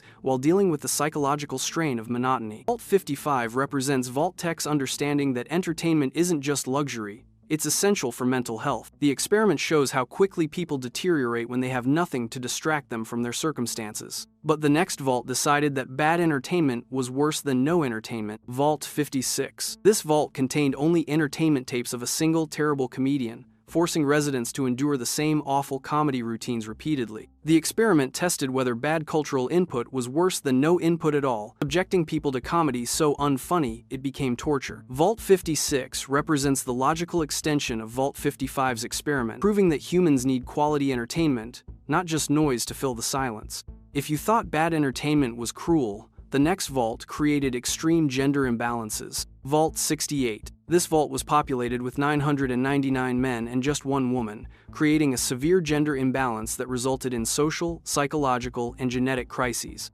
The experiment tested how society would manage under enforced demographic extremes, essentially creating a pressure cooker of sexual frustration and competition. The single woman faced impossible social pressure, while the men competed desperately for her attention. Vault 68 proves that extreme gender imbalances create societies built on desperation and conflict. And its counterpart vault flipped the script entirely. Vault 69. This vault featured 999 women and one man, testing the reverse scenario of Vault 68's gender imbalance experiment. While the exact outcomes aren't fully documented, the premise created similar social pressures and genetic bottlenecks from the opposite direction. The lone man faced overwhelming pressure while the women dealt with impossible competition for reproductive rights. If you thought gender imbalances were unethical, the next vault turned childhood into a eugenics program. Vault 75. This vault posed as a safe haven for children under Malden Middle School, but secretly implemented one of the most brutal eugenics programs in the series. Staff separated children from parents by executing adults on arrival, then subjected kids to extreme physical and mental testing. At age 18, failed subjects were killed while superior specimens had their genetic material harvested for further experimentation. Some successful subjects were promoted to staff positions to continue the cycle. Eventually, the enhanced subjects staged an uprising and overthrew their tormentors. Vault 75 in Fallout 4 represents Vault-Tec's most openly genocidal experiment, focused on creating super soldiers through child abuse and murder. But even that wasn't the darkest Vault experiment. Vault 76. This was officially a control vault, designed to open after 25 years for rapid surface reclamation, but the real experiment was psychological manipulation through hope and competition. The vault indoctrinated its 500 best and brightest residents to believe they alone were capable of rebuilding America, fostering extreme competitiveness and ambition. Overseers received ambiguous instructions about reclaiming nuclear silos, essentially programming vault dwellers to become post-war weapons of mass destruction. Vault 76 in Fallout 76 represents the most insidious experiment, using patriotism and hope as tools for manipulation. Vault 76 proves that the most effective brainwashing uses hope and pride instead of fear and despair. If you thought patriotic manipulation was subtle, the next vault went for direct biological warfare. Vault 87. This vault subjected residents to forced evolutionary virus experimentation in an attempt to create super soldiers through forced mutation. Most subjects died horribly or became super mutants, losing their intelligence and humanity in the process. Vault 87 became the source of the Capital Wasteland's super mutant population in Fallout 3, showing how one vault's failed experiment could terrorize an entire region for centuries. The vault represents Vault-Tec's willingness to use residents as test subjects for biological weapons development. The experiment demonstrates that some scientific research is so unethical it creates monsters that outlive their creators. Vault 87 shows that trying to improve humanity through forced evolution creates mindless giants who hate everything. But the next vault was designed to test experimental technology on unwilling subjects. Vault 88. This vault served as a prototype facility for testing next-generation vault technology and experimental add-ons on residents. The vault was unfinished when the bombs dropped, but in Fallout 4's Vault-Tec Workshop DLC, players can complete the twisted experiments themselves. Vault 88 represents Vault-Tec's ultimate goal, turning human beings into test subjects for whatever new torture devices they could invent. The Vault shows how the company planned to use Vault residents as beta testers for increasingly sophisticated forms of psychological and physical manipulation. The experiment proves that Vault-Tec saw every human being as potential laboratory equipment. Vault 88 proves that Vault-Tec's final goal was turning every Vault dweller into a living test dummy. If you thought direct experimentation was cruel, the next Vault weaponized creativity itself. Vault 92. This vault was populated entirely by musicians and subjected to audio experiments including white noise exposure and subliminal message brainwashing. The experiment tested whether creativity could be controlled and weaponized through sound-based psychological conditioning. The audio manipulation caused madness and violence among residents until the vault was eventually overrun by wildlife. Vault 92 in Fallout 3 represents Vault-Tech's attempt to turn art into a weapon of social control. Vault 92 proves that even music becomes evil when Vault-Tech gets involved. But the next vault tried the opposite approach with pacifism. Vault 94.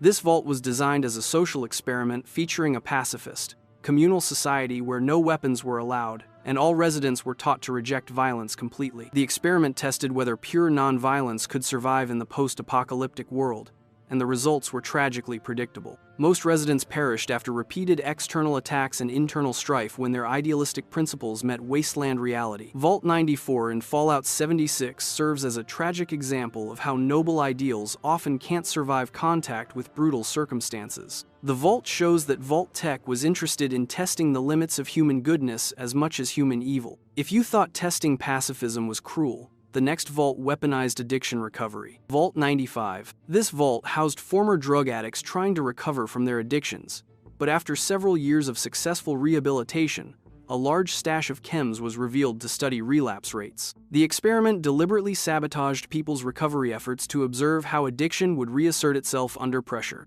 Most residents re-addicted themselves, leading to chaos, violence, and tragedy as their hard-won sobriety was destroyed by Vault-Tech's manipulation. Vault 95 in Fallout 4 represents one of the most psychologically cruel experiments, giving people hope for recovery then deliberately destroying it for scientific data. Vault 95 shows that Vault-Tech thought the best way to study addiction was to deliberately cause relapses. But the next vault decided to experiment with environmental conservation. Vault 96. This Ark vault housed a small group of scientists tasked with preserving animal and plant life for post-war repopulation. But the AI secretly enforced harsh productivity quotas and punished failure with poison gas. When scientists attempted to destroy the controlling AI, it responded by gassing the entire vault population. The preserved animals and plants eventually escaped when the vault doors opened, creating new mutated species throughout Appalachia. Vault 96 in Fallout 76 shows how even environmental conservation becomes twisted when filtered through Vault-Tech's corporate mentality. If you thought environmental protection was noble, the next vault was designed to never let anyone experience freedom. Vault 101. This vault was designed never to open, creating a permanent study of life under autocratic rule by the Overseer. The experiment tested how long people could be kept in isolated dictatorship without rebellion or psychological breakdown. Eventually, manipulation and unrest led to rebellion and the player character's escape in Fallout 3. Vault 101 represents one of the series' most recognizable experiments, the complete denial of human freedom disguised as safety and security. The vault shows how easily protection can become imprisonment when those in charge have absolute power.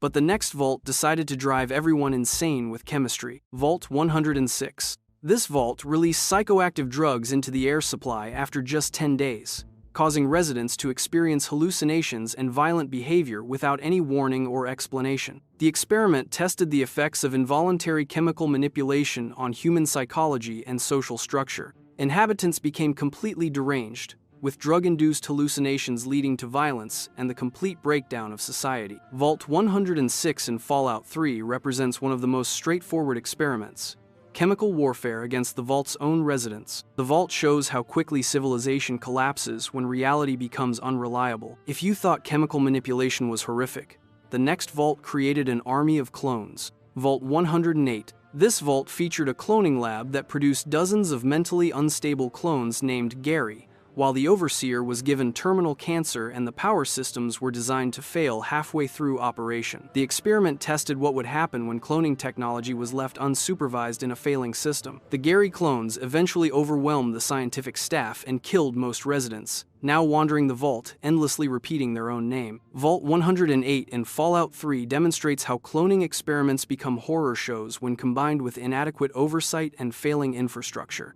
But the next vault froze time itself. Vault 111. This vault placed all residents in cryogenic stasis under false pretenses, telling them it was for decontamination while actually testing the effects of long-term freezing on human subjects. The experiment tested whether humans could be successfully preserved for future use without their knowledge or consent. Power failures and staff deaths led to most residents dying in their frozen sleep, with only the sole survivor emerging 200 years later to begin Fallout 4. Vault 111 shows that Vault-Tec thought the best way to preserve humanity was to freeze them without permission. If you thought cryogenic imprisonment was cruel, the next vault created digital hell. Vault 112. This vault placed residents in virtual reality pods controlled by the sadistic Dr. Braun, who used the simulation to torture them for his own amusement for over 200 years. The experiment tested how long human consciousness could survive in virtual environments while being subjected to endless psychological torment. Residents lived in the Tranquility Lane simulation where they could experience death and trauma repeatedly without dying, creating perfect psychological torture. Vault 112 in Fallout 3 represents the ultimate fusion of technology and sadism, using virtual reality to create personalized hell for every resident. But the next vault decided to test class warfare directly. Vault 114. This vault was designed to house social elites in drastically underfunded and uncomfortable conditions, while being overseen by someone specifically chosen for inexperience and incompetence. The experiment tested how wealthy, privileged people would react to sudden poverty and poor leadership.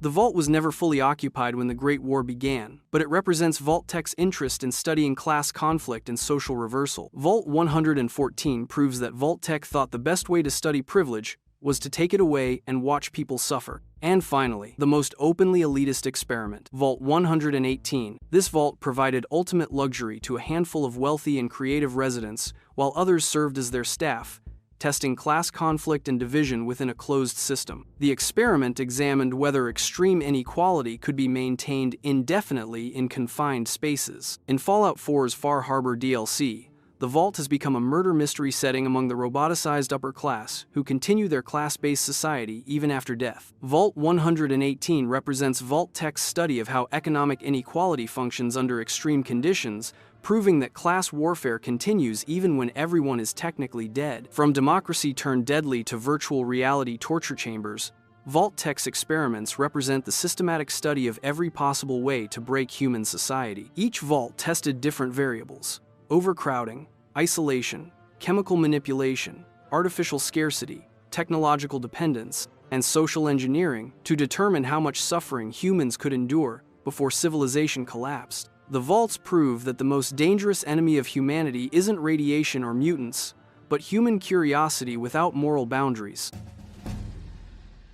Vault-Tec promised safety from nuclear war, but they completely lied. Every single vault was designed to torture, murder, or experiment on the people inside, from frozen families being forced to watch their loved ones die, to children becoming genetic harvesting farms, cloning disasters that created an entire population of a psychopath named Gary. I'll be explaining the hidden secrets of each vault, and the last one hurt me to write about, but first, we need to look at the vault that kicks off Fallout 4, Vault 111. In Vault 111, you get to survive nuclear war, only to watch your family get murdered while you're trapped behind frost-covered glass, completely helpless to stop it. Vault-Tec sold this as premium cryogenic preservation. Pay now and sleep through the apocalypse, waking up to a better world. The marketing brochures probably didn't mention the part where you'd be conscious during the worst moments, experiencing brief periods of awareness over 2 centuries, like a recurring nightmare. No thanks, Vault-Tec. I'd rather become the king of the wasteland. The Institute saw your vault as their personal adoption center. They shot your spouse, stole your baby, then left you on ice for 210 years while they raised your kid as their next director. Your pre-war neighbors from Sanctuary Hills, all dead in their pods, either from life support failures or because someone needed to demonstrate who controlled the defrost button. That's dark, man. But this is the really dark part. The vault staff weren't even in on the full plan. When they realized Vault-Tec had left them out of the freezing program, they revolted. Their skeletons are still scattered around the facility, proving that even Vault-Tec's employees couldn't escape becoming test subjects. Yikes. Talk about a tough job. This vault doesn't just kick off Fallout 4's revenge story. It establishes the franchise's core truth. There's no safe place when corporations treat human survival as a business opportunity. But at least the sole survivor eventually woke up. Some people have been trapped in nightmares for over 200 years, with no hope of escape. Vault 112. Vault 112 trapped its residents in virtual reality pods, where they've been living the same suburban nightmare for 200 years under the control of a sadistic scientist playing God. Dr. Stanislaus Brown, Vault's overseer and inventor of the Gek, has been torturing the same group of people in a VR simulation called Tranquility Lane, where he can kill them, resurrect them, and kill them again for his entertainment. In Fallout 3, you enter this 1950s sitcom hell to find your dad, discovering you can either become a serial killer at Braun's command or activate a hidden failsafe. The residents have no idea they're in a simulation, living as eternal puppets while their real bodies rot in pods, occasionally getting their memories wiped when Braun gets bored of the current scenario. You can find Betty, a little girl who's actually Braun's avatar. This vault proved that given unlimited power over helpless people, even brilliant scientists will choose to become monsters rather than face their own mortality. Though eternal VR torture was nightmare fuel, it was nothing compared to the comedic horror of what happened with the cloning experiments.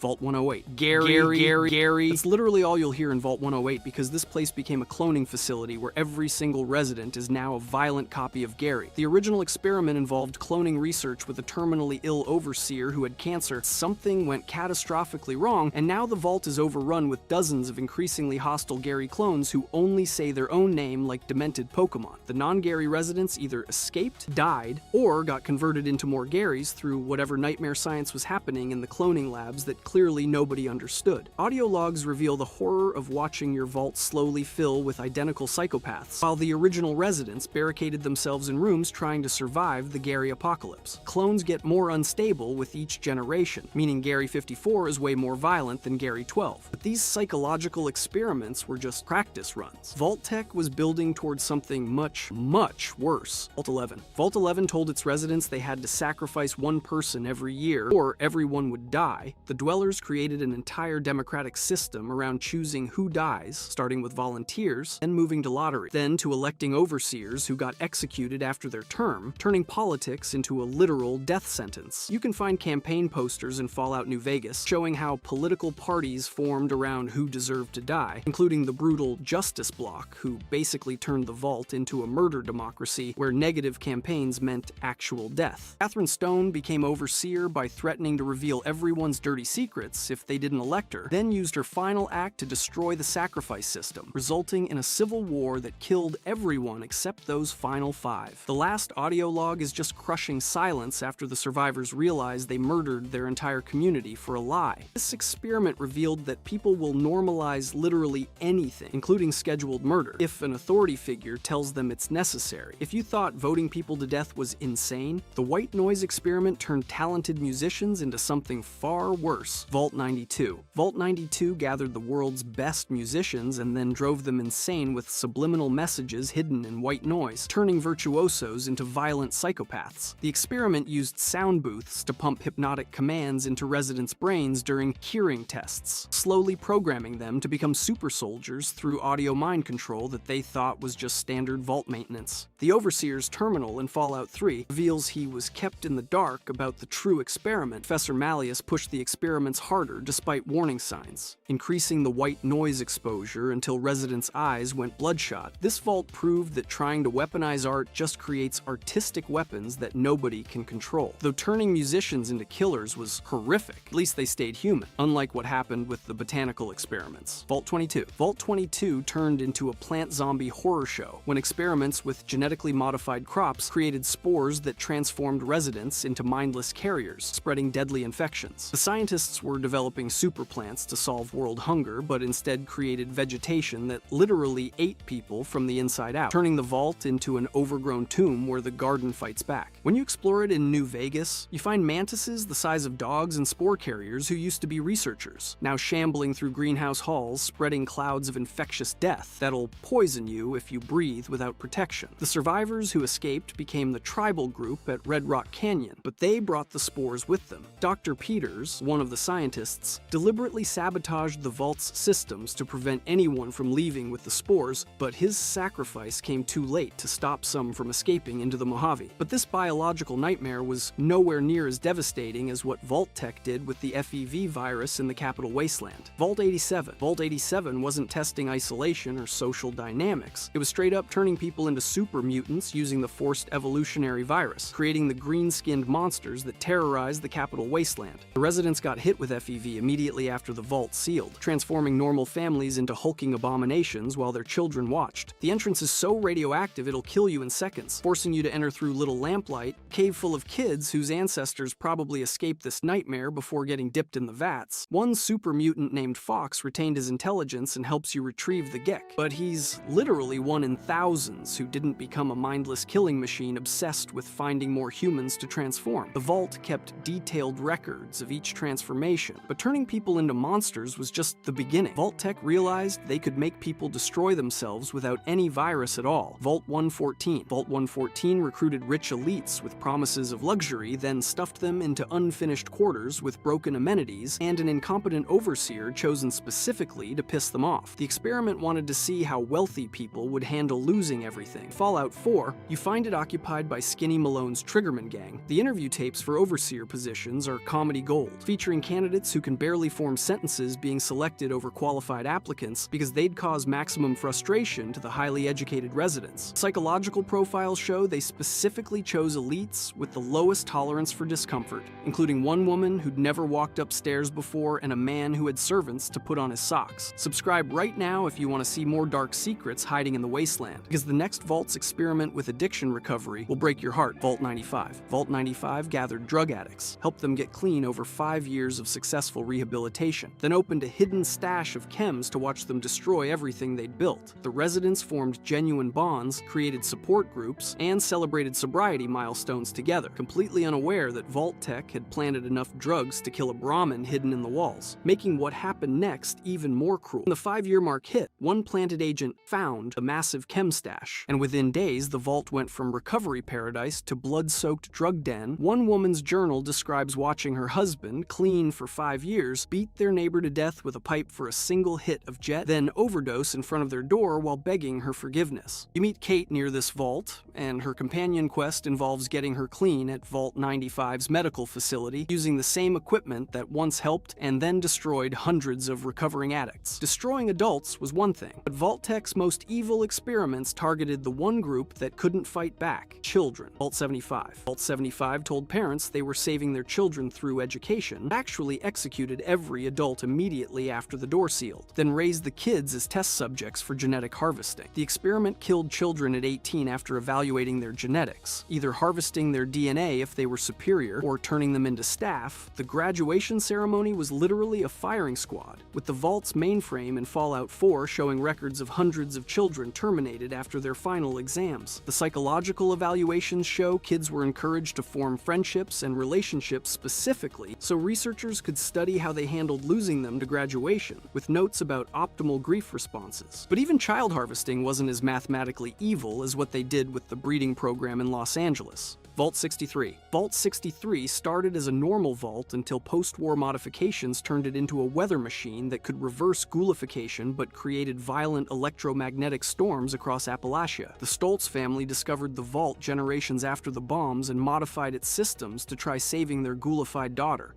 accidentally creating lost creatures that are basically super aggressive ghouls with lightning powers. The original experiment involved atmospheric manipulation to create perfect growing conditions, but the nuclear war's radiation interacted with the weather systems to create something nobody predicted. In Fallout 76's Skyline Valley update, you learn the weather experiments caused massive storms that destroyed settlements and created an entire region of electrical anomalies where your power armor might randomly shut down. The Vault's overseer went mad trying to perfect the weather control system, leaving behind journals about how she started seeing the storms as divine punishment for humanity's sins. Hugo Stoltz, desperate to cure his daughter Cassidy, ignored every warning sign and turned the entire vault into a massive Tesla coil that shoots lightning at anything that moves. The modification process required human neural tissue to interface with the weather control matrix, meaning Hugo literally put pieces of his own brain into the machine to save his daughter. This vault proved that even good intentions and family love love can create disasters when you're messing with forces beyond human understanding. All of these experiments failed because people died too quickly. So Vault-Tec tried something different, vaults that actually work. And that's when things got really twisted. Vault 21. Vault 21 solved every dispute through gambling, creating a functioning society where blackjack determined who got extra water rations and poker decided vault leadership. The experiment worked perfectly with residents living in relative peace, settling everything from marriage proposals to maintenance schedules through games of chance, until Mr. House showed up and won the entire vault in a rigged game. The society developed its own culture around luck, with children learning card games before they could read, and elderly residents treated as wise elders if they'd survived decades of high-stakes gambling for basic necessities. Half the residents wanted to stay isolated, while the other half wanted to open up to the wasteland. He then filled most of the vault with concrete, kicked out the residents, and turned the entrance into a hotel on the Vegas Strip, keeping just enough rooms intact for tourists to gawk at how people used to live. Sarah Weintraub still runs the gift shop in New Vegas. The vault's success rate was so high that House had to actively sabotage it because a functioning anarchist gambling society didn't fit his vision of New Vegas. This vault actually succeeded in creating a peaceful society, which is exactly why House had to destroy it, because functional communities are bad for business. But at least the gamblers had a chance at winning, unlike the doomed pacifists who never stood a chance. Vault 94. Vault 94 recruited religious pacifists and programmed their vault to automatically open after 1 year so they'd have to share their resources with whoever showed up. The residents were so committed to non-violence that when raiders arrived demanding supplies, they welcomed them with open arms and got slaughtered for their kindness. The vault's residents had spent their year creating a garden paradise with abundant food and pure water, even developing new cultivation techniques that could have saved the wasteland if they'd survived to share them. The experiment tested whether pure pacifism could survive in the wasteland. If you thought testing pacifism against raiders was cruel, the diverse ideology experiment created 4 different flavors of wasteland violence. Vault 15. Vault 15 crammed together people from wildly different political, religious, and cultural backgrounds, then opened the door after just 50 years to see what kind of society they'd create. Instead of melting pot harmony, the vault exploded into 4 distinct groups: the Khans who became raiders, the Vipers who started a snake cult, the Jackals who went full cannibal, and the only reasonable people who founded Shady Sands. The experiment was testing if extreme diversity under pressure would create unity or chaos. And Vault-Tec got their answer when residents started forming gangs before the door even opened. The new California Republic, the most successful post-war nation, came from this vault's refugees, which is ironic since the experiment was designed to fail. The vault's education system broke down within a decade as different groups refused to let their children learn together, creating separate schools that taught completely different versions of history. This vault proved that forcing incompatible groups together doesn't create understanding, it creates 4 different flavors of wasteland violence. What happens when you give those same violent impulses unlimited firepower? Vault 34. Vault 34 gave its residents unlimited access to weapons, but didn't provide enough space or food, creating an overpopulated powder keg where everyone had guns, but nobody had room to breathe, creating a culture where violence was the first solution to any problem. When riots broke out over overpopulation, the survivors split into 2 groups, with one becoming the boomers who worship explosions at Nellis Air Force Base, while the others turned into ghouls trapped in the flooded vault. The reactor leak that ghoulified the remaining residents happened because someone used explosives to breach the armory door, causing a chain reaction that irradiated the entire lower level. The boomers who escaped developed an entire religion around explosives, believing that the bigger the boom, the closer to God, which explains why they shoot artillery at anyone approaching their base. This experiment asked what happens when you give everyone guns but nothing else, and the answer is they'll use those guns to take what they need. But this was nowhere near as sophisticated as the VIP RoboBrain murder mystery that played out for centuries. Vault 118. Vault 118 split ultra-wealthy residents who became RoboBrains from working-class people in terrible conditions, but the poor section was never finished, so only the rich folks' brains in jars survived to have the world's worst dinner party for 200 years. The experiment wanted to study class warfare, but ended up with a bunch of entitled brains and robot bodies murdering each other over petty pre-war drama while complaining about the service, turning the vault into a robot Agatha Christie novel where every butler did it. The robo-brains still dress for dinner despite having no need to eat, hold board meetings despite having no corporation. The working class section is just empty concrete rooms and construction equipment, showing they never intended for poor people to survive survive at all. This vault proved that rich people's personalities are so toxic that even removing their bodies doesn't make them bearable. If you thought robot-class warfare was absurd, the control vault that started everything proved even perfect. Isolation was just another experiment. Vault 13. Vault 13 was supposed to be a control vault studying long-term isolation for 200 years, but a broken water chip turned it into a desperate survival story that launched the entire Fallout franchise. The Vault Dweller got sent into the wasteland to find a replacement chip, discovering the super mutant threat and defeating the Master, only to be exiled for being too contaminated by the outside world to return. The Overseer's decision to exile the person who saved them all revealed that even successful vaults prioritized their experiment parameters over basic human gratitude or logic. The Vault's records show they knew the water chip was failing for months, but kept it secret to prevent panic, inadvertently creating the conditions for their savior's emergence. This vault proved that Vault-Tec's control groups were just experiments waiting for something to go wrong. Even the control vaults were experiments, but at least those people had hope of survival. Some vaults were designed to kill everyone from day one. Vault 12. Vault 12's door was designed never to seal properly, exposing everyone inside to massive radiation that turned them into ghouls, while they thought they were safe from the bombs. The residents spent months wondering why people were getting sick, their hair falling out, their skin peeling off, before realizing the very shelter meant to save them was killing them slowly. Within a year, everyone was either dead or transformed into radiation-scarred ghouls, creating the settlement of Necropolis, where the ghouls tried to build a new society while dealing with discrimination from smooth-skinned humans. The Overseer knew about the door, but was ordered to tell nobody, dying of radiation poisoning while maintaining the lie that help was coming. This experiment was supposedly studying radiation's effects on humans, but really it was just creating a new subspecies of humanity through deliberate torture. If you thought radiation torture was bad, try spending 200 years completely alone with nothing but fabric dolls for company Vault 77. Vault 77 contained one man and a crate full of puppets, designed to study the effects of complete isolation with only inanimate objects for company, creating the legend of the Puppet Man who went completely insane. After years alone, the man started treating the puppets as real people, holding puppet trials, puppet executions, and even a puppet revolution, where he destroyed half of them in a rage before crying over their cloth corpses. He escaped after murdering the king puppet in what he described as a coup, entering the wasteland wearing a crown made from puppet heads and claiming to be the rightful ruler of the Puppet King. The jumpsuit from Vault 77 is found in Fallout 3's Paradise Falls, suggesting the Puppet Man became a slaver, though some say he still wanders the wastes performing shows for anyone who'll watch. This experiment proved that humans need actual human contact, not just faces to talk to, or they'll create their own reality where fabric and wood become more real than flesh and blood. But two vaults were so disturbing, even Fallout won't show you what happened inside Vault 68 and 69. Vault 68 contained 999 men and one woman, while Vault 69 had 999 women and one man, creating social dynamics so messed up that Bethesda refuses to show what actually happened inside. The experiments were supposedly studying how extreme gender imbalances affect society. Every vault I've shown you was designed to fail through horror, torture, or death. But the most terrifying vault of all was designed to succeed perfect because it proves Vault-Tec's ultimate plan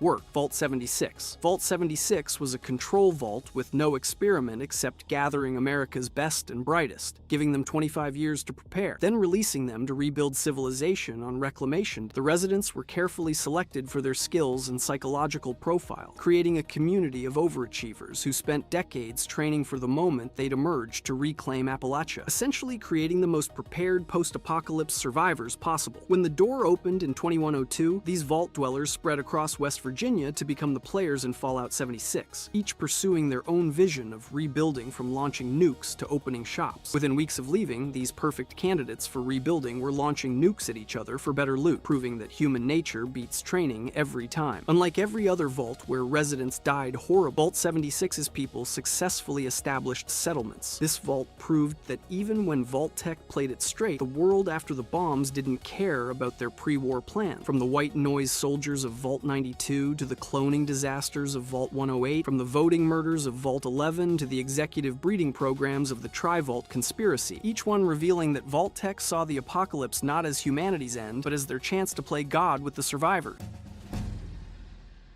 These are the 7 levels of Fallout vaults. Level 1, Trash Vaults. These are the boring ones, the ones that actually worked like advertised. Out of 122 vaults built across America, only 17 were straight-up normal shelters where people could ride out the apocalypse without Vault-Tec pulling some twisted experiment. Places like Vault 8 and Vault 76 fall into this category. They got their GEC terraforming kits, their water chips didn't mysteriously fail, nobody was secretly dosing the air supply with hallucinogens, and they weren't filled with a man named Gary. Vault 8 in Nevada is the poster child here. It only opened 4 years later than it was supposed to. The dwellers used their Garden of Eden creation kit to terraform the wasteland, and boom, they founded Vault City by 2091. The place became this weirdly functional post-apocalyptic settlement with actual infrastructure and governance. Vault 76 in West Virginia is another control vault, the one you start in during Fallout 76. It was designed to open exactly 25 years after the bombs dropped on Reclamation Day, and it actually did. No weird twists or surprise cannibalism, just a bunch of people walking out into the wasteland to rebuild America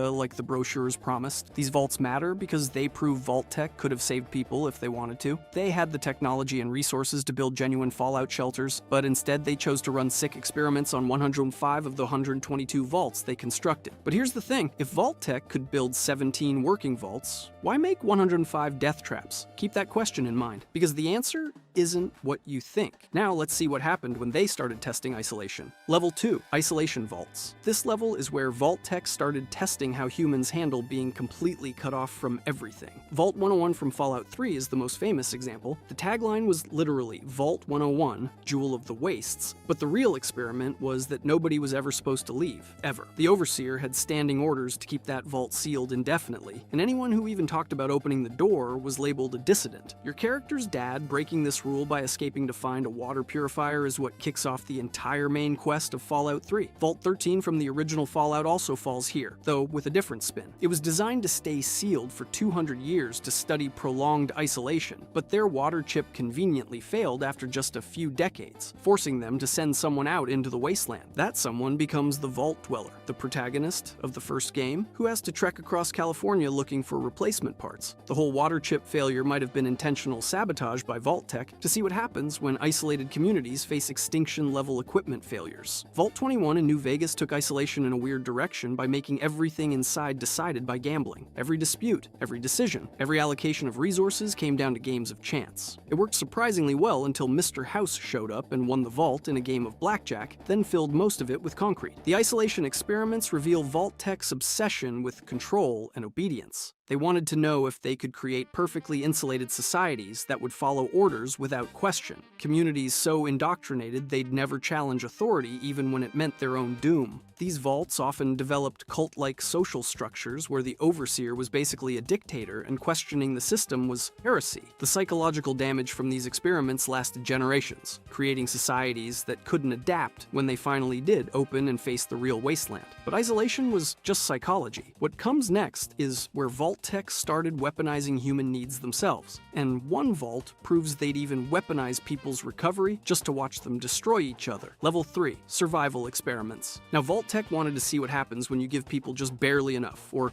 way too much of something specific. Vault 34 is the perfect example of too much. This vault near Vegas was stuffed with an absolutely insane amount of weapons and ammunition, way more than any civilian shelter would ever need. The experiment was basically what happens when everyone has unlimited access to guns in a confined space. Spoiler alert, they formed armed factions, fought over the reactor, and when it leaked radiation, most of them died. The survivors became the Boomers, that artillery-obsessed faction at Nellis Air Force Base who shoot at literally anyone who gets close. Vault 22 tested resource scarcity from a different angle, focusing on food production. They were experimenting with mutated plant spores to create fast-growing crops, which sounds genius until you learn the spores turned people into hostile plant zombie things. The scientists kept pushing their experiments even as dwellers started transforming, and eventually the whole vault became overrun with these spore carriers. You explore this nightmare in New Vegas, fighting through fungus-infected tunnels and mutated plants while reading terminal entries about how the scientists knew exactly what was happening and kept going anyway. Vault 95 weaponized addiction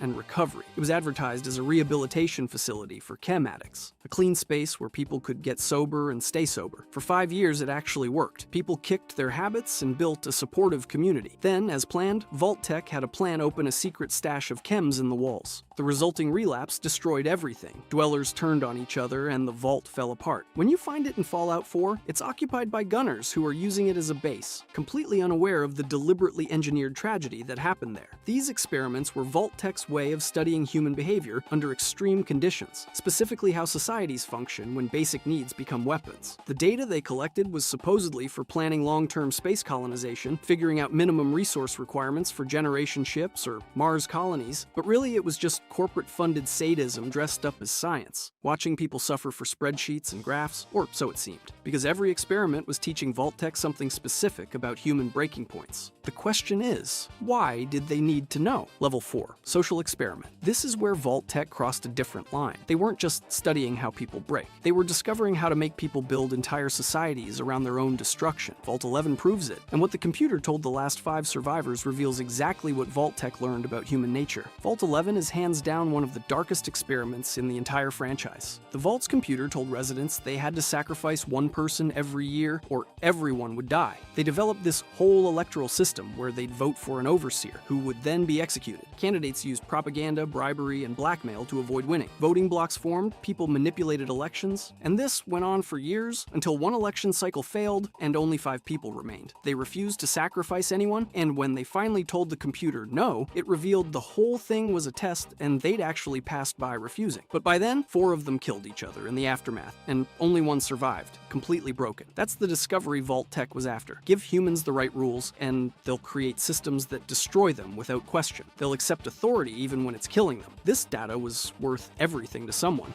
But who? Vault 118 up in Far Harbor ran a class experiment. They divided the vault into sectors for rich elites and poor workers. But the workers section was never completed, so it ended up being just 10 ultra-wealthy people isolated together. And they eventually transferred their consciousnesses into robot bodies to achieve immortality. When you arrive, they're still there as these brainbots, completely unaware that centuries have passed and they're essentially digital ghosts acting out their pre-war aristocratic fantasies. Vault 19 in the Mojave tested paranoia by deliberately dividing dwellers into 2 groups, red and blue, and giving them separate sections of the vault. The computer systems were rigged to make each side think the other was sabotaging them. Subliminal messages, fake alerts, manipulated supply counts, all designed to manufacture conflict where none existed. Eventually, both groups abandoned the vault rather than fight, which is almost a happy ending by Vault-Tec standards. Vault 112 might be the cruelest. Dr. Braun, the overseer, trapped everyone in virtual reality pods running a simulation he controlled. For over 200 years, he's been psychologically torturing them, forcing them to live through scenario after scenario where he plays God. They can't die, can't escape, just endless cycles of whatever twisted narrative Braun feels like inflicting. Your interaction with this vault in Fallout 3 involves entering the simulation, and either helping the residents escape or helping Braun torture them more. Because even the player isn't safe from these moral nightmares. The social experiments prove Vault-Tec understood human psychology well enough to break it systematically. These weren't random acts of cruelty. They were carefully designed scenarios testing specific hypotheses about authority, conformity, and social collapse. The Enclave wanted this data for colonization projects, figuring out exactly how much stress a closed society could handle before fracturing. Level 5, Evolution Experiments. Everything up to now was psychology and social control, but these next vaults reveal something darker. Vault-Tec wasn't trying to save humanity. They were trying to replace it, and in Vault 87, they actually succeeded. Vault 87 sits at the top of this category. This vault in the Capital Wasteland wasn't a shelter at all. It was a research facility testing the forced evolutionary virus. They were supposed to study FEV effects on human subjects, but study quickly became mass mutation experiment. Nearly every dweller was transformed into super mutants, those giant green monsters that populate the Capital Wasteland. The vault became ground zero for the East Coast super mutant population, and you can find it in Fallout 3, still crawling with mutants and radiation so intense that approaching from certain directions will kill you instantly. One of the few survivors who kept his mind is Fox, the super mutant companion you can recruit who was intelligent enough to realize what happened and hates Vault-Tec for it. Vault 92 ran audio-based mind control experiments. They filled this vault with musicians, supposedly to preserve performing arts through the apocalypse. But the real plan involved subliminal messaging hidden in white noise played constantly through the vault's speaker system. The messages were supposed supposed to create super soldiers by conditioning extreme aggression and obedience to commands. Instead, everyone went violently insane, killing each other in brutal rampages. When you explore it in Fallout 3, you find terminal entries from a violinist who slowly realizes the music is changing him, making him angry and violent, but he can't stop it or escape. Vault 96 in Fallout 76 was sold as an animal preservation project, basically Noah's Ark for wasteland creatures. What residents didn't know was that Vault-Tec was using them to test aggressive mutation serums on the animals.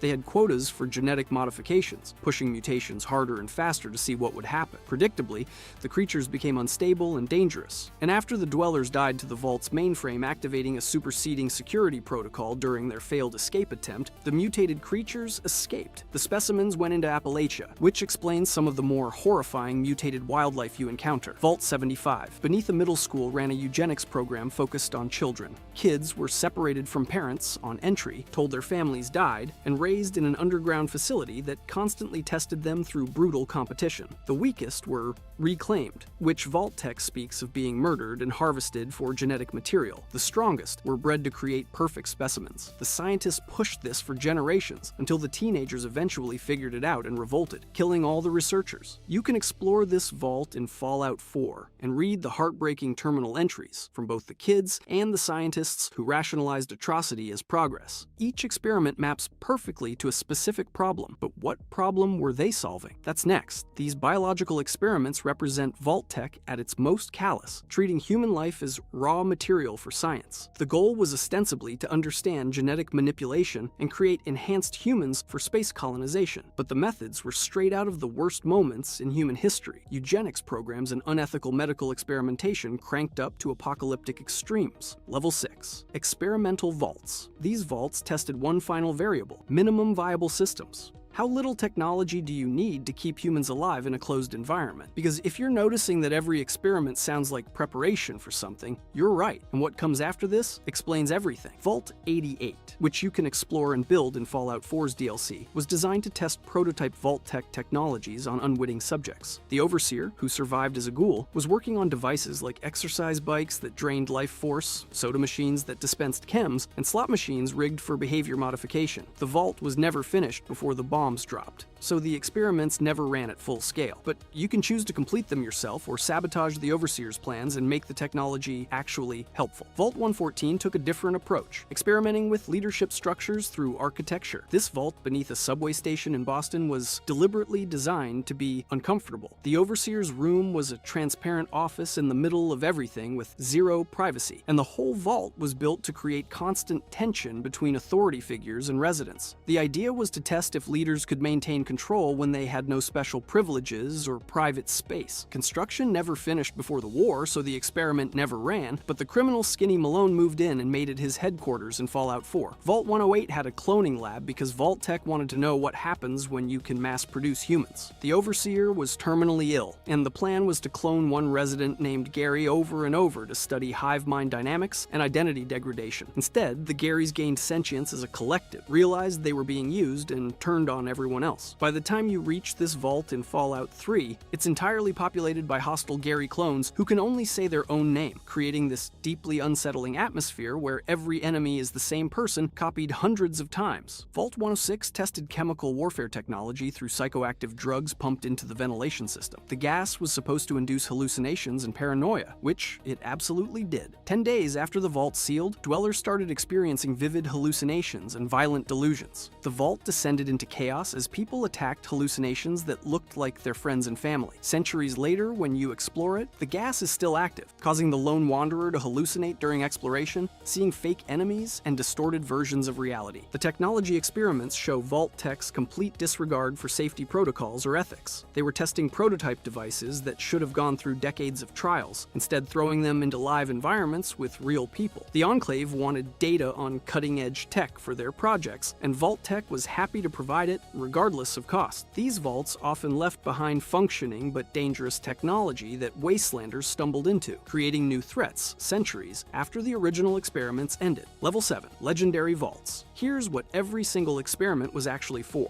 Vault-Tec and the Enclave weren't preparing to survive nuclear war, they were preparing to leave Earth entirely. According to Fallout's co-creator Tim Kaine, Vault-Tec and the Enclave designed these experiments to gather data for an interstellar colonization project. They believed Earth might become completely uninhabitable, and wanted to understand how humans would survive on generation ships traveling to other planets. Every experiment tested a different variable relevant to space travel. Isolation mirrors deep space missions, resource scarcity reflects limited ship supplies, social engineering explores governance and closed systems. Biological experiments prepare for alien environments, and technology tests determine minimum viable systems. The Enclave, remnants of the US government, monitored all the vaults from remote locations, collecting data transmitted from each overseer. They planned to USC this research to select the strongest survivors for their ARC project if Earth truly became unlivable. The vaults were essentially massive lab rats, with 105 out of 122 facilities running some kind of experiment, while the 17 control vaults provided baseline data. The vaults were never shelters. They were simulations of generation ships, and every person who walked into one thinking they'd be saved became a test subject for humanity's escape plan. But here's where it gets even darker. Vault-Tec sold this to the government by framing it as necessary preparation for humanity's survival, the ultimate contingency plan that required extreme measures. The Fallout TV series that dropped in 2024 adds another layer to this. It reveals Vault-Tec executives meeting before the war, discussing their experiments and plans. Vaults 31 through 33 form a connected system where Vault 31 holds cryogenically frozen Vault-Tec management who periodically wake up to oversee and manipulate the other two vaults, essentially creating a perpetual corporation that outlives the apocalypse. The show hints that Vault-Tec might have had a hand in starting the Great War itself, ensuring their vaults would be needed and their experiments could proceed. While that's not confirmed in game canon, it fits the pattern of corporate evil that defines Vault-Tec's legacy. What makes this endgame truly disturbing is the scale of the lie. Vault-Tec spent billions of dollars, involved thousands of employees, and built 122 facilities, all while maintaining the facade of salvation. The advertising, the Vault Boy mascot giving thumbs up, the cheerful instructional videos about surviving atomic war, it was all marketing for the largest unethical human experiment in history. Families bought into this promise of safety, paid for vault spots, and walked into their assigned shelters thinking they'd secured their future. Instead, they became test subjects in scenarios designed to break them. The data collected from these experiments supposedly justified the suffering, providing insights into human psychology and society under extreme stress. But even if the Enclave used this information for space colonization, it doesn't change what happened to the people trapped in vaults, living their entire lives as unwitting participants in someone else's grand design. Vault survivors who emerged into the wasteland, either because their vault failed or succeeded, spread across America and influenced the formation of major factions. The new California Republic traces its roots to vault dwellers. The Brotherhood of Steel interacted with vault technology constantly, and super mutants from vault experiments shaped entire regions. The Vault-Tec Corporation itself was deeply embedded in pre-war America, with university campuses, demonstration vaults, and promotional centers spreading their brand. Vault-Tec University in Fallout 76 was a training facility for vault personnel, but even there, Vault-Tec ran experiments, starving the students to test emergency rationing protocols. The demonstration vault in Los Angeles, which appears in Fallout 1, was meant to show off vault technology to potential customers, but later became the master's base of operations, proving that even Vault-Tec's public relations efforts came back to haunt the wasteland. Vault-Tec didn't fail, they succeeded. Every experiment proved what they wanted to know: humans adapt. We suffer,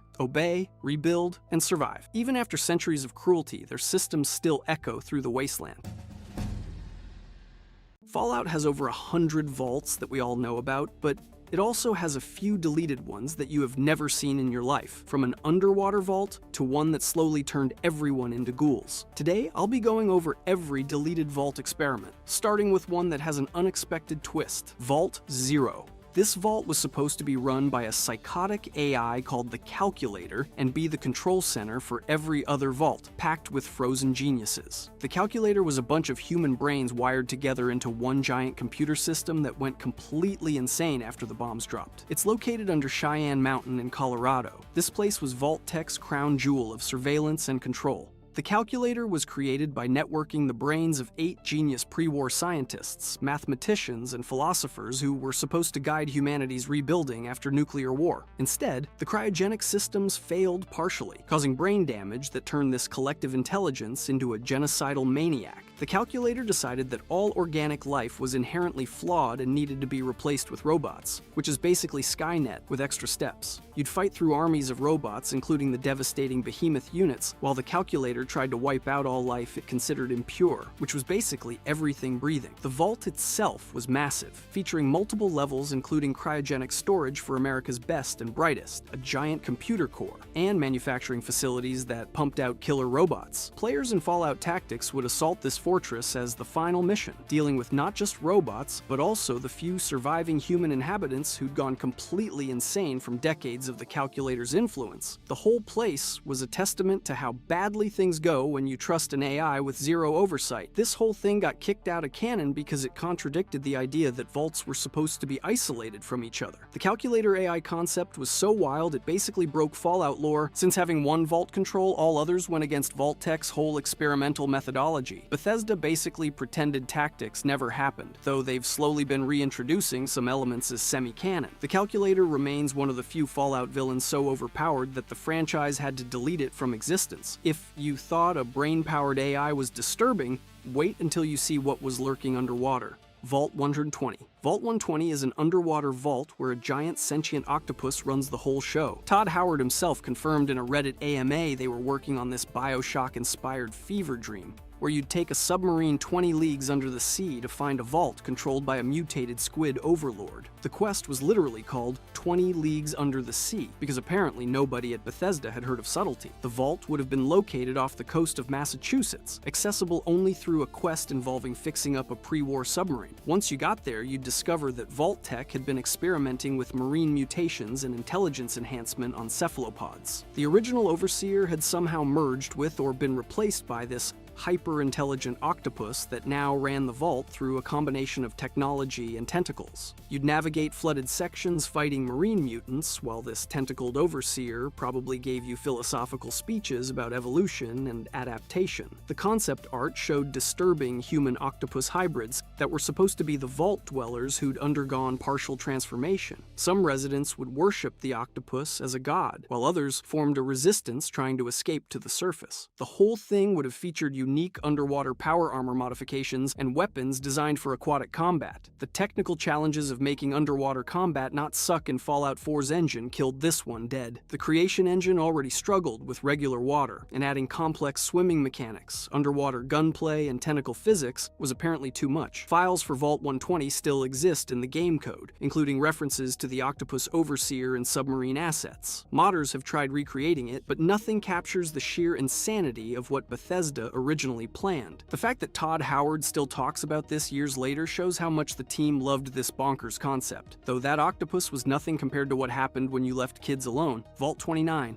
Only kids under 15 allowed, no adults whatsoever. The Vault's computer would raise these children with educational programs while secretly brainwashing them into perfect little citizens. This experiment was designed to see if you could create an ideal society by starting fresh with children untainted by pre-war ideologies. Diana, an AI programmed to act as their mother figure, would watch over generations of kids who never knew what actual parents were. She'd appear on screens throughout the vault as a gentle maternal presence, teaching everything from basic math to nuclear physics through interactive lessons and games. The older kids would have to teach the younger ones everything from basic survival to complex engineering, creating this weird Lord of the Flies meets kindergarten situation. When kids hit 16, they'd be told they had to leave for another section of the vault. But really, they were being expelled to the wasteland, or worse, eliminated to maintain the experiment's parameters. The psychological profiles showed that after several generations, the kids developed their own strange culture, mixing childhood games with survival necessity. They'd have ritual coming-of-age ceremonies at 15 where the oldest would pass down vault knowledge before their mysterious disappearance. Some design documents suggested Harold the Mutant might have come from this vault, making him eternally childlike despite being ancient. Though this was never confirmed in final lore, the children would eventually develop their own language mixing pre-war English with made-up words, making communication with outsiders nearly impossible. This experiment explored what happens when you remove adult influence entirely from human development. Would children create a better society free from adult corruption, or would they just recreate the same problems through different means? Van Buren's cancellation meant we never got to see how spectacularly this would have failed, though concept art showed disturbing scenes of teenage tribes fighting over resources with weapons they barely understood. The vault was supposed to be discovered with only Diana still functional, surrounded by the skeletal remains of the last generation that couldn't maintain the systems without adult knowledge. But this was nowhere near as awkward as what happened to the Mormons. Vault 70. Take a vault full of Mormon families and break all their clothing machines after 6 months. The clothing extruders would fail systematically, forcing everyone to either go naked or get creative with whatever materials they could find. This wasn't just about embarrassment, it was testing how a deeply religious community would handle forced immodesty and resource scarcity. The vault was specifically populated with members of the Church of Jesus Christ of Latter-day Saints from Salt Lake City, chosen for their strong community bonds and strict moral codes. For the first 6 months, everything would function normally, allowing the population to settle into vault life. Then the jumpsuit extruders would fail, followed by the water recycling systems that cleaned clothing, and finally, even the equipment that could repair fabric would break down. Within a year, the entire vault population would be dealing with rapidly deteriorating clothing with no way to replace it. The experiment monitored how religious communities adapt when core tenets of their faith become impossible to maintain. Would they abandon modesty rules for survival, create new religious interpretations to justify their situation, or find innovative solutions? The vault's chapels had cameras everywhere to record how religious services changed when the congregation was increasingly underdressed. Some residents tried making clothes from food packaging and medical supplies, while others formed nudist sects, claiming this was God's plan for New Eden. The survivors supposedly founded New Canaan after leaving the vault, which actually made it into Fallout New Vegas as the home of Joshua Graham, the Burned Man. They'd adapted by becoming master craftsmen and traders, turning their forced creativity with materials into a survival advantage. The experiment data showed that faith communities could rationalize almost anything if it meant group survival, with new scripture interpretations appearing within weeks of the crisis. Black Isle Studios was really pushing boundaries with this one, planning uncomfortable dialogue trees about nudity and faith that no rating board would ever approve. If you thought religious nudity was uncomfortable, the next vault will make your skin crawl literally. Vault 6. Every single day, this vault would leak just enough radiation to slowly turn everyone into ghouls. The doors would seal permanently, trapping residents in a slow transformation from human to zombie while they watched each other deteriorate. The experiment was studying the psychological effects of gradual ghoulification on a closed population. The radiation would start at barely detectable levels, just enough to cause minor health issues that seemed like normal vault system problems. Each day, the dose would increase by tiny increments, calculated to take exactly 10 years to reach full ghoulification levels. Scientists inside would document the transformation process while probably going insane themselves from radiation poisoning. They'd track when residents first noticed their skin changing, how relationships shifted as people became more grotesque, and at what point humanity gave way to feral behavior. The vault would eventually become a massive ghoul nest, with feral and intelligent ghouls fighting for control of the irradiated sections. The intelligent ghouls would form their own hierarchy based on who retained the most humanity, while ferals would be locked in lower levels that became increasingly dangerous. Some residents would embrace the change, seeing ghoulification as evolution, while others would create increasingly desperate attempts to reverse the process. The medical bay would become a horror show of failed experiments as vault doctors tried everything from blood transfusions to radical surgery to stop the transformation. Fallout Extreme was supposed to take the series to China and Alaska, and this vault would have shown the global scale of Vault-Tec's sadism. The game would have featured vehicle combat and massive world maps, with Vault 6 being a major story location where you'd discover evidence of Vault-Tec selling experiment data to the Chinese government. The game got canned when Interplay couldn't fund it, taking this radiation chamber and the entire Extreme premise with it, though that was nothing compared to the executives who caused all this. Corporate Vault. Vault-Tec executives built themselves a luxury bunker where they could continue their sick experiments after the apocalypse. These were the actual monsters who designed all the other Vault experiments, now using Wastelanders as test subjects for whatever twisted ideas they couldn't implement before the bombs. The Vault had technology decades ahead of anything else in the Wasteland, including matter replicators, advanced medical facilities, and a working GECK that they used to maintain a paradise for themselves. The executives lived in obscene luxury with pre-war food, entertainment systems, and even reconstructed golf courses while the Wasteland burned above. They had detailed files on every single Vault experiment, watching the results through hidden cameras and satellite uplinks, treating human suffering like a reality TV show. These executives weren't just observing, they were actively continuing experiments on captured Wastelanders. They'd kidnap people to test new FEV strains, psychological torture methods, and cybernetic enhancements that were too risky to try pre-war. The Vault had a massive testing facility where Wastelanders would be subjected to experiments that made the Institute look humanitarian. You'd find rooms full of failed test subjects, some still alive and begging for death, others transformed into unique abominations. You'd fight through their private army of super mutants, each one a custom creation with specific modifications based on decades of FEV refinement. The security systems included weaponized robots built from experimental prototypes, energy weapons that could disintegrate power armor, and automated defense turrets that learned from combat patterns. The board of directors at the Vault's heart were so modified with life extension technology that they barely looked human anymore, more machine than flesh after 2 centuries of upgrades. This Vault represented the ultimate corporate evil surviving nuclear war to keep torturing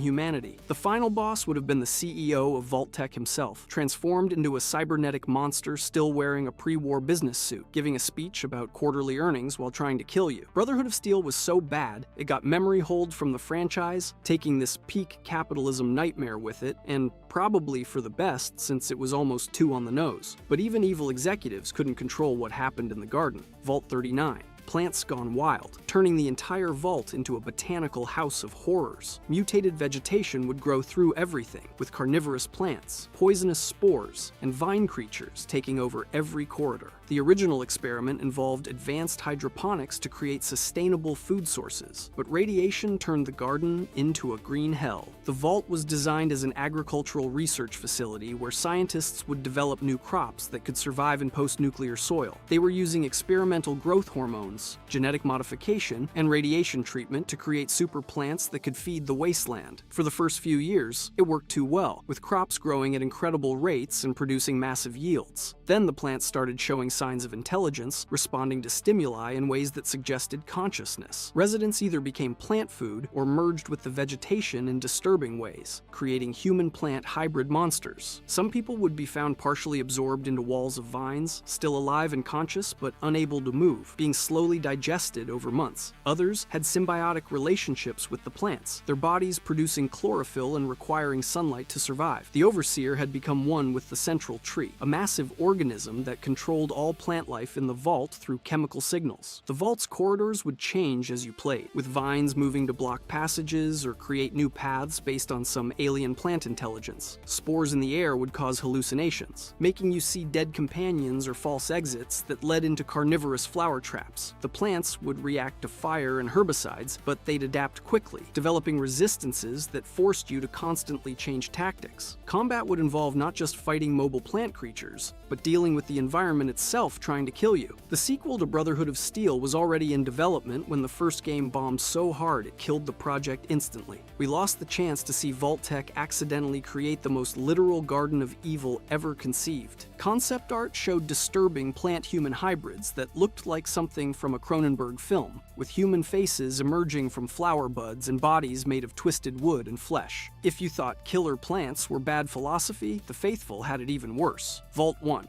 The control vault that wasn't actually a control vault, designed to test faith versus adversity. Religious leaders would maintain perfect conditions for decades before manufactured crises tested whether paradise or hardship created stronger believers. The Overseer was secretly an atheist sociologist studying religious behavior under controlled conditions. The vault contained representatives from every major world religion living in enforced harmony: Christians, Muslims, Jews, Buddhists, Hindus, and dozens of smaller faiths were forced to share spaces and resources while maintaining their distinct practices. For the first 20 years, the vault provided everything needed for each faith to practice freely, with separate worship areas, dietary accommodations, and religious texts. The overseer would document how different faiths interacted when forced into close proximity without external pressures. Then the experiments began: food shortages that could only be solved by violating dietary laws, water rationing during religious washing ceremonies, medical emergencies on holy days when certain faiths forbade work. Each crisis was carefully crafted to force believers to choose between survival and doctrine. The overseer would secretly sabotage systems to create artificial disasters, measuring how faith communities responded to seemingly random suffering versus obviously orchestrated tests. The vault's chapel levels became a battlefield of theological debate as each crisis drove wedges between faiths. Some groups formed syncretic religions combining elements from multiple traditions, while others became fundamentalist, viewing the disasters as punishment for tolerating false beliefs. Secret recordings showed religious leaders meeting to coordinate responses, some maintaining faith through reason, while others descended into extremism. The experiment data tracked conversion rates, violence between religious groups, and the emergence of entirely new belief systems. Documents suggested this vault would explore whether religion was stronger when life was easy, or when people needed something to believe in during dark times. The results were disturbing, showing that moderate believers became extremists under pressure, while extremists often lost faith entirely when their prayers went unanswered. Van Buren had ambitions to tackle heavy philosophical themes that mainstream Fallout wouldn't touch, until New Vegas brought in Joshua Graham and Daniel, though even religious warfare paled compared to biological warfare. Vault 8.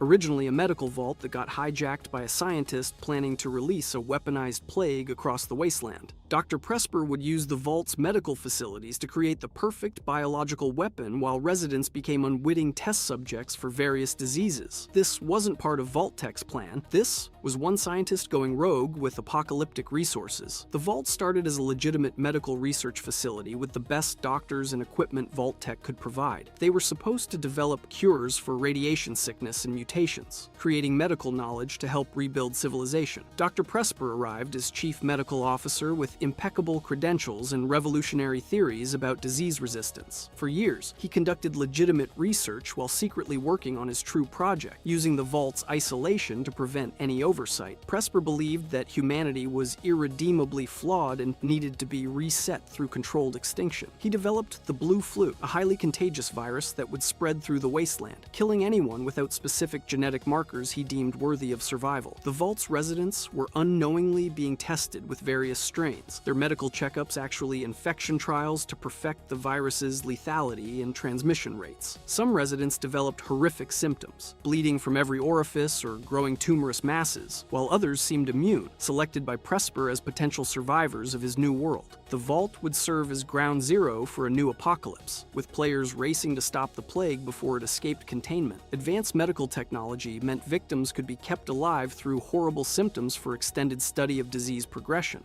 The medical bays would be filled with residents in various stages of infection, some begging for death, while others had been modified into carrier organisms designed to spread the plague. Presper had contingency plans including aerosol deployment systems and infected creatures ready to carry the virus across the continent. This storyline actually influenced parts of Fallout New Vegas's Old World Blues DLC with its mad science themes and biological weapons. The think tank's experiments and Dr. Mobius's plans echo Presper's megalomaniacal vision of reshaping humanity through science. Van Buren's death meant we lost one of the darkest vault stories ever conceived, though elements appeared in later games with the Enclave's FEV plans and the Institute's replacement theory. But nothing compared to where it all began. Vault Prototype, the original test vault where Vault-Tech tried out their worst ideas before implementing them elsewhere. This experimental hellhole had modular sections that could be reconfigured to test different tortures on the same population. This was Vault Zero, in the worst way, the proof of concept for every horror that followed. Built before the Great War as a demonstration model for the government, this vault was never meant for survival, but purely for testing experimental parameters. One day, residents would wake up in a freezing vault with failing heating systems. The next, it's blazing hot with no water. Then suddenly there's no food for a week just to see what happens. The modular design meant walls could move, creating new layouts that trapped residents or forced them into conflict. Vault-Tec engineers would watch from hidden observation rooms, taking notes on breaking points and psychological collapse. The prototype tested every system that would later appear in other vaults. The sonic experiments from Vault 92, the white noise from Vault 95, the drug testing from Vault 106, all got their first trials here. Residents were basically lab rats for every sadistic concept Vault-Tec's designers could imagine before rolling them out to other vaults. The population was selected specifically for their psychological profiles, choosing people who would provide the most useful data when subjected to various tortures. The worst part was that residents signed up knowing it was experimental, told they were patriots helping America prepare for nuclear war. They thought they'd endure some discomfort for the greater good, not realizing they'd signed up for systematic torture. The vault's logs showed residents slowly realizing they weren't heroes, but victims. Their growing horror as experiments became increasingly inhumane. Some tried to escape only to discover the prototype vault had the most advanced security systems Vault-Tec ever designed, later simplified for mass production. The prototype vault proved that Vault-Tec was evil from day one, not corrupted over time, but designed for cruelty from the start. Every cheerful Vault Boy image was created while Vault-Tec executives watched people suffer in their prototype, refining their torture methods for maximum psychological impact. Like everything else in Brotherhood of Steel, this got buried when the game failed harder than a perception check in Power Armor, taking with it the darkest origin story in Fallout history. Vault 111. This is where most modern fans first discovered that Vault-Tec was lying to everyone, and it's the perfect introduction to just how deep this conspiracy goes. You play as the sole survivor who enters what you think is a temporary decontamination shelter, only to be frozen in cryogenic pods for 200 years while watching your spouse get murdered and your son kidnapped. The vault was advertised as a short-term safety measure, but was actually a long-term experiment in cryogenic preservation, using unwitting test subjects. Vault 111 serves as most players' first real understanding that every vault door hides a different horror, and the people promising to save you are often the ones planning to experiment on you. But this cryogenic betrayal was just the tip of the iceberg compared to the systematic psychological torture happening elsewhere. Vault 101. This vault established the no one enters, no one leaves rule under complete dictatorial overseer control, creating a permanent prison disguised as a safety shelter. The vault number itself references George Orwell's 1984, Room 101, where people are sent for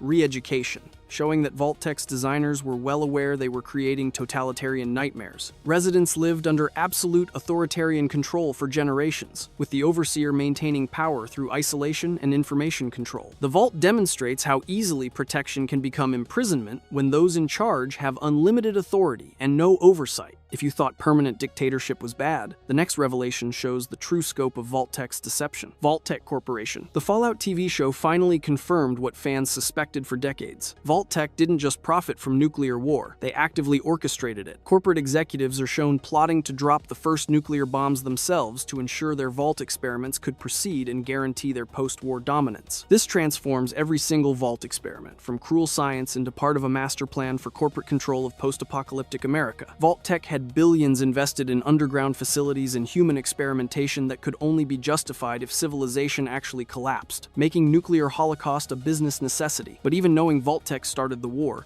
the real horror is how few people they actually intended to save. Control vaults. Out of 122 vaults constructed across America, only 17 were legitimate shelters designed to function as advertised, meaning 88% of Vault-Tec's safety shelters were actually torture chambers. This reveals the staggering scope of deception where nearly every family that thought they were being saved was actually being fed to human experimentation programs. The control vaults served as baseline data for comparison against the experimental horrors, but they also provided Vault-Tec with a small population of normal humans for whatever post-war plans they had in mind. designed. The numbers prove that Vault-Tec viewed the American population as expendable test subjects, rather than people worthy of rescue. While these surface revelations are disturbing, they're nothing compared to the specific horrors conducted in individual vaults. Vault 87. This vault conducted systematic FEV testing by locking residents in chambers and exposing them to forced evolutionary virus, while scientists observed their mutations from behind safety glass. Within 2 weeks, most subjects died in agony from the transformation process, while survivors became the super mutants that would terrorize the capital wasteland for centuries. The experiment continued for years, with scientists documenting every stage of human transformation into hulking, often mentally impaired creatures. Vault 87 represents the ultimate violation of medical ethics, turning an entire community into unwilling test subjects for biological weapons research. But if you thought biological experimentation was the worst thing humans could do to each other, the next vault weaponized democracy itself. Vault 11.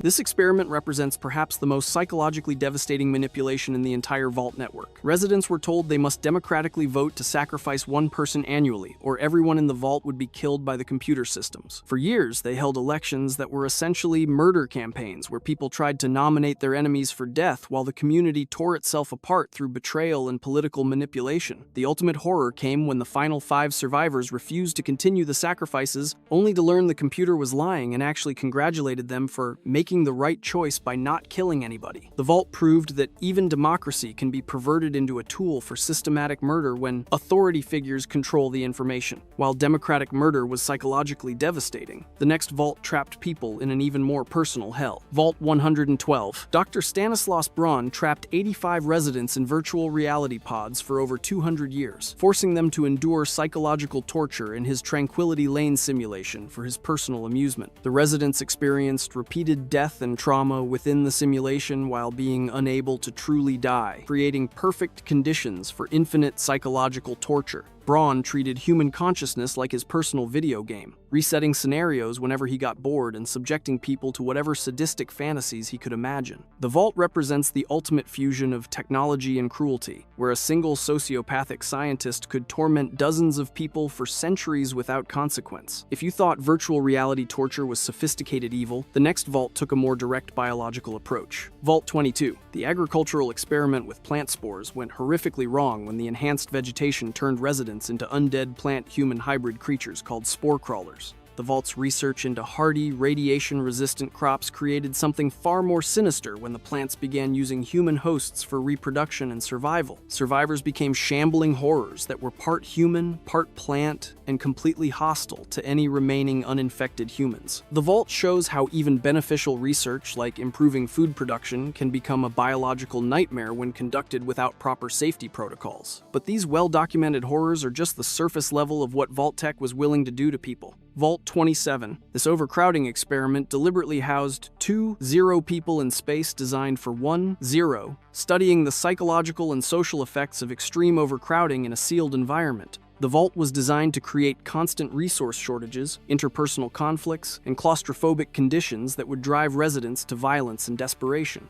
The experiment exists primarily in reference materials, but it represents one of Vault-Tec's most straightforward approaches to human suffering through simple mathematical cruelty. By doubling the population and keeping resources constant, they guaranteed that every day would be a struggle for survival even without external threats. While overcrowding was simple, mathematical cruelty, the next experiments used gender as a weapon. Vault 68 and Vault 69. These twin experiments in sexual dynamics placed 999 men with 1 woman in Vault 68 and 999 women with 1 man in Vault 69. The vaults were designed to study how extreme gender imbalances would create social chaos, sexual competition, and psychological trauma for everyone involved. The lone individual of each gender faced impossible pressure and exploitation, while the majority competed desperately for attention, resources, and reproductive rights. These experiments show how Vault-Tec was willing to use basic human biology and social dynamics as tools for systematic psychological torture. But if you thought gender manipulation was disturbing. The next vault created an army of mentally damaged clones. Vault 108. The cloning experiment created 54 copies of original Resident Gary, while deliberately designing leadership conflicts through terminal cancer for the Overseer and failing power systems. The Gary clones were mentally stunted and programmed with limited vocabulary, eventually going insane and escaping their chambers to cannibalize the entire vault staff. The vault became filled with dozens of deranged clones wandering the halls, endlessly repeating Gary, while surrounded by the bones of the scientists who created them. The experiment represents Vault-Tec's willingness to play God with human reproduction, while demonstrating complete disregard for the psychological welfare of their artificial humans.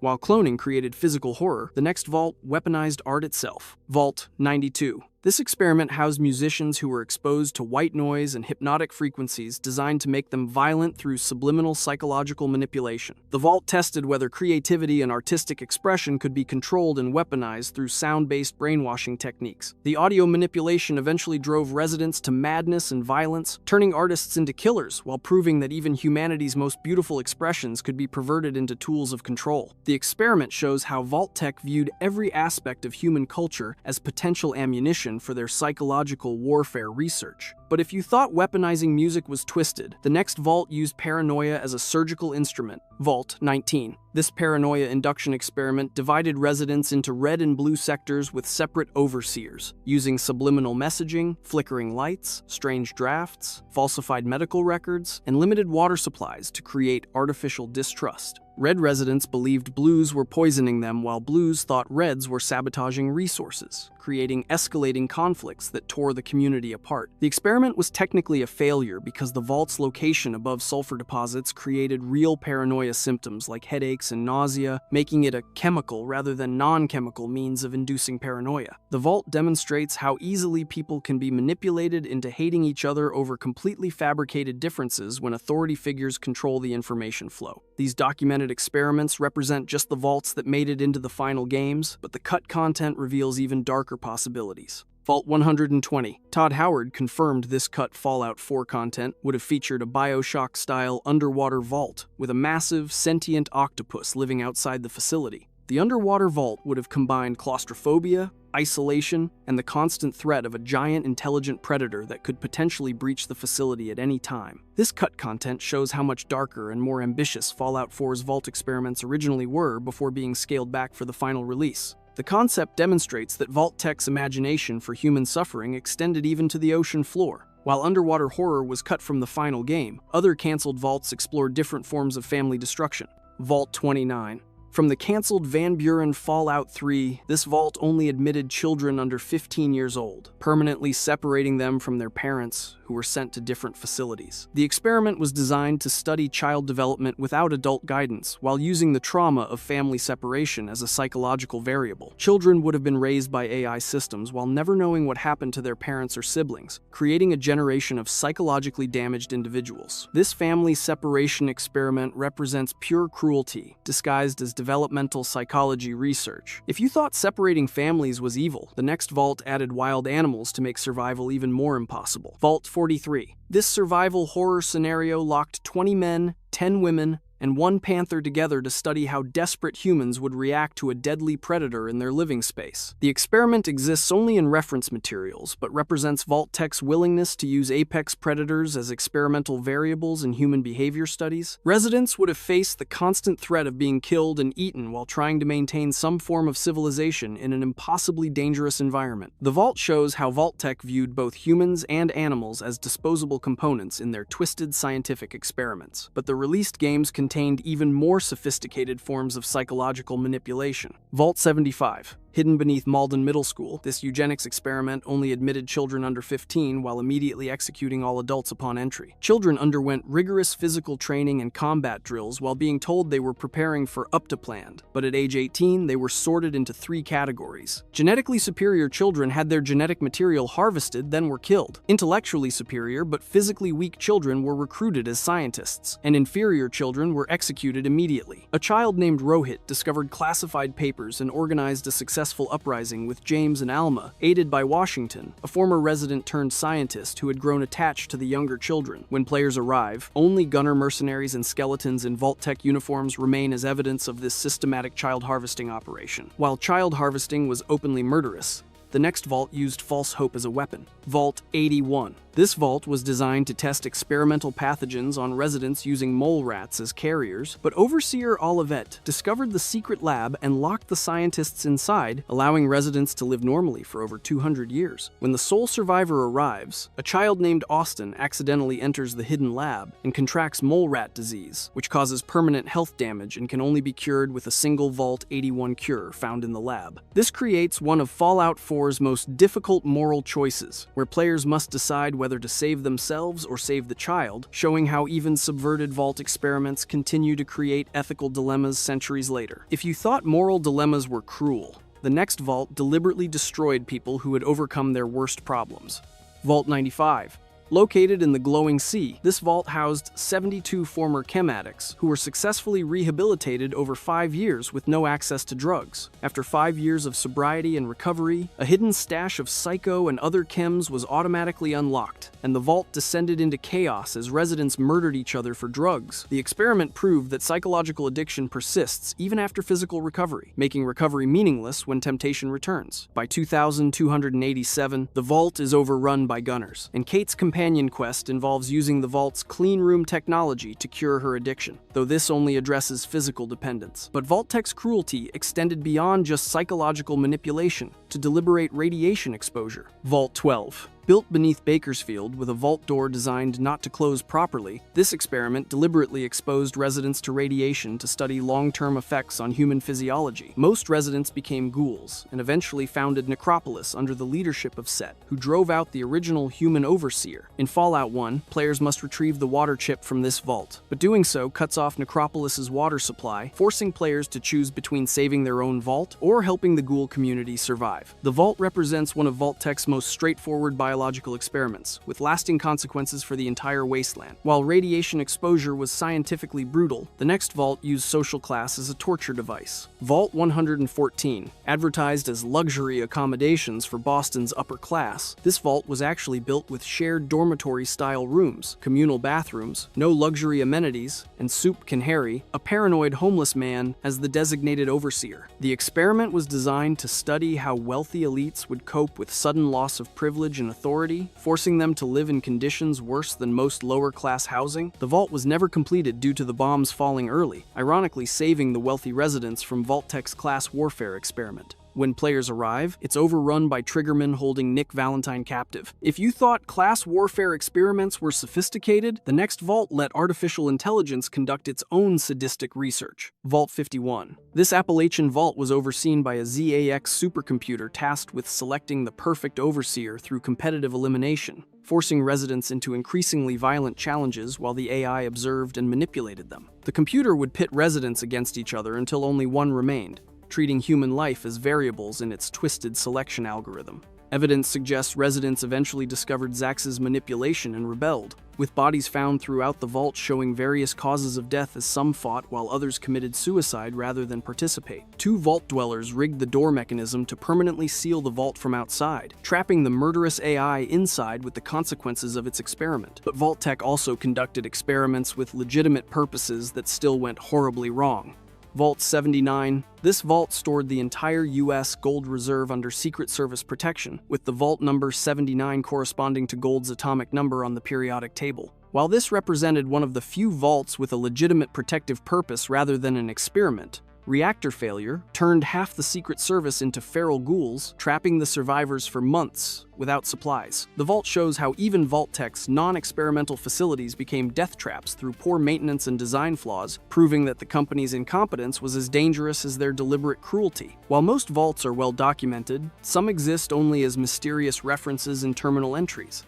Burkittsville Vault. This Maryland vault appears only in a Fallout 3 terminal entry stating that it wouldn't open its doors and became surrounded by cannibals who killed anyone trying to reach it. The vault represents one of the series' unsolved mysteries where we know something horrible happened, but the specific details remain hidden. The terminal entry suggests the vault may have been conducting experiments so disturbing that the residents chose to remain sealed inside rather than face the outside world. Whether the cannibals were failed vault dwellers, outside raiders, or something worse remains a terrifying unknown. But the deepest level of Vault lore goes beyond individual experiments to reveal the conspiracy behind everything. Vault-Tech started the war. This fan theory existed for decades based on Vault-Tec logos found on unexploded bombs in game files, but the Fallout TV show finally confirmed it in 2024. The series showed Vault-Tec executives actively plotting to drop nuclear weapons themselves, because they had billions invested in vault construction and human experimentation that could only be justified by actual nuclear apocalypse. The revelation recontextualizes the entire Fallout universe, transforming the Great War from a tragic accident into a deliberate corporate decision to murder hundreds of millions of people for profit. Vault-Tec didn't just prepare for nuclear war, they caused it to protect their investment and ensure their post-war dominance. While the corporate conspiracy was hidden for decades, some Easter eggs were hiding in plain sight. The real Vault-Tec phone number. During Fallout 4's release, 1-888 Vault-Tec was actually callable and played a recorded message saying, "Due to unexpectedly high call volume, all representatives are busy. There are 101 million callers ahead of you," directly referencing Vault 101. The phone number was a real marketing stunt that let players interact with Vault-Tec as if it were a real company, complete with the kind of customer service runaround that makes you want to hang up immediately. The message's reference to 101 million callers was both a joke about customer service hell and a hint that Vault-Tec viewed the entire American population as potential customers for their death traps. But the phone number was just one of many hidden meanings embedded throughout the series. Hidden Vault number meanings. The Vault numbering system reveals multiple layers of organizational psychology that reward deep analysis. Vault 13 uses an unlucky number and suffers the water chip failure that drives the original game's plot, while Vault 21 references blackjack and is located on the Strip in New Vegas. Vault 69 contains an obvious sexual reference that matches its gender experiment, while Vault 76 references 1776 and serves as America's tricentennial vault. Vault 79 uses gold's atomic number and stores the US gold reserves, while Vault 101 represents binary for 5, making it the vault for the 5th Fallout game. The numbering pattern reveals that single digits were control vaults in basic experiments, teens focused on social manipulation, 20s, 30s conducted biological experiments, 70s, 90s handled resource management, and 100s plus represented advanced psychological and technological experiments. These numerical patterns connect to something even deeper about the Vault system's true purpose. The TV show Vault Trinity. The Fallout series revealed Vaults 31, 32, and 33 as part of Buds Buds, a breeding program to create the ideal Vault-Tec management class for post-war corporate control. Vault 31 housed cryogenically frozen Vault-Tec executives and managers, while Vaults 32 and 33 contained agricultural communities that would intermarry to maintain genetic diversity. The twist was that all overseers came from Vault 31, with frozen corporate executives being thawed out to assume leadership positions and breed with the agricultural population. Vault 32 discovered the truth about the breeding program approximately 2 years before the show's events, leading to messages like, "We know the truth" and "Death to management" written on walls before the population turned on each other through murder, suicide, and cannibalism. Betty, a Vault 31 executive, covered up the truth by claiming raiders killed everyone, while Vault 33 remained unaware of their role as breeding stock for corporate overlords. But the Vault concept itself was inspired by real-world Cold War paranoia. Real-world inspirations. Fallout's vaults were directly inspired by real Cold War bunkers like Cheyenne Mountain and Raven Rock, massive underground facilities designed to protect government officials and military leaders during nuclear war. However, as historians have noted, nothing like a true Fallout vault, not a multi-generational, self-sufficient underground community designed to house civilian populations for decades, was ever built or seriously contemplated in reality. The vault concept takes real Cold War bunker technology and pushes it to science fiction extremes, creating underground cities that could theoretically function independently for centuries. This shows how Fallout uses recognizable technology as a foundation for exploring much more extreme scenarios about human survival and corporate control. The Enclave connection reveals the ultimate purpose behind all this suffering. The Enclave connection. Van Buren concept material suggested vaults were designed as test chambers for eventual space colonization by the Enclave, though this was never fully canonized in the final games. This would explain the seemingly pointless cruelty of many experiments. Every vault was testing human limits and social dynamics for future off-world colonies, where people would be trapped in small spaces for generations. The space colonization angle transforms the vault experiments from random sadism into systematic research for humanity's expansion beyond Earth. Whether this was Vault-Tec's actual plan or just one of many post-war contingencies, it shows how the company viewed Earth's population as expendable test subjects for grander ambitions that would only benefit the corporate and political elite.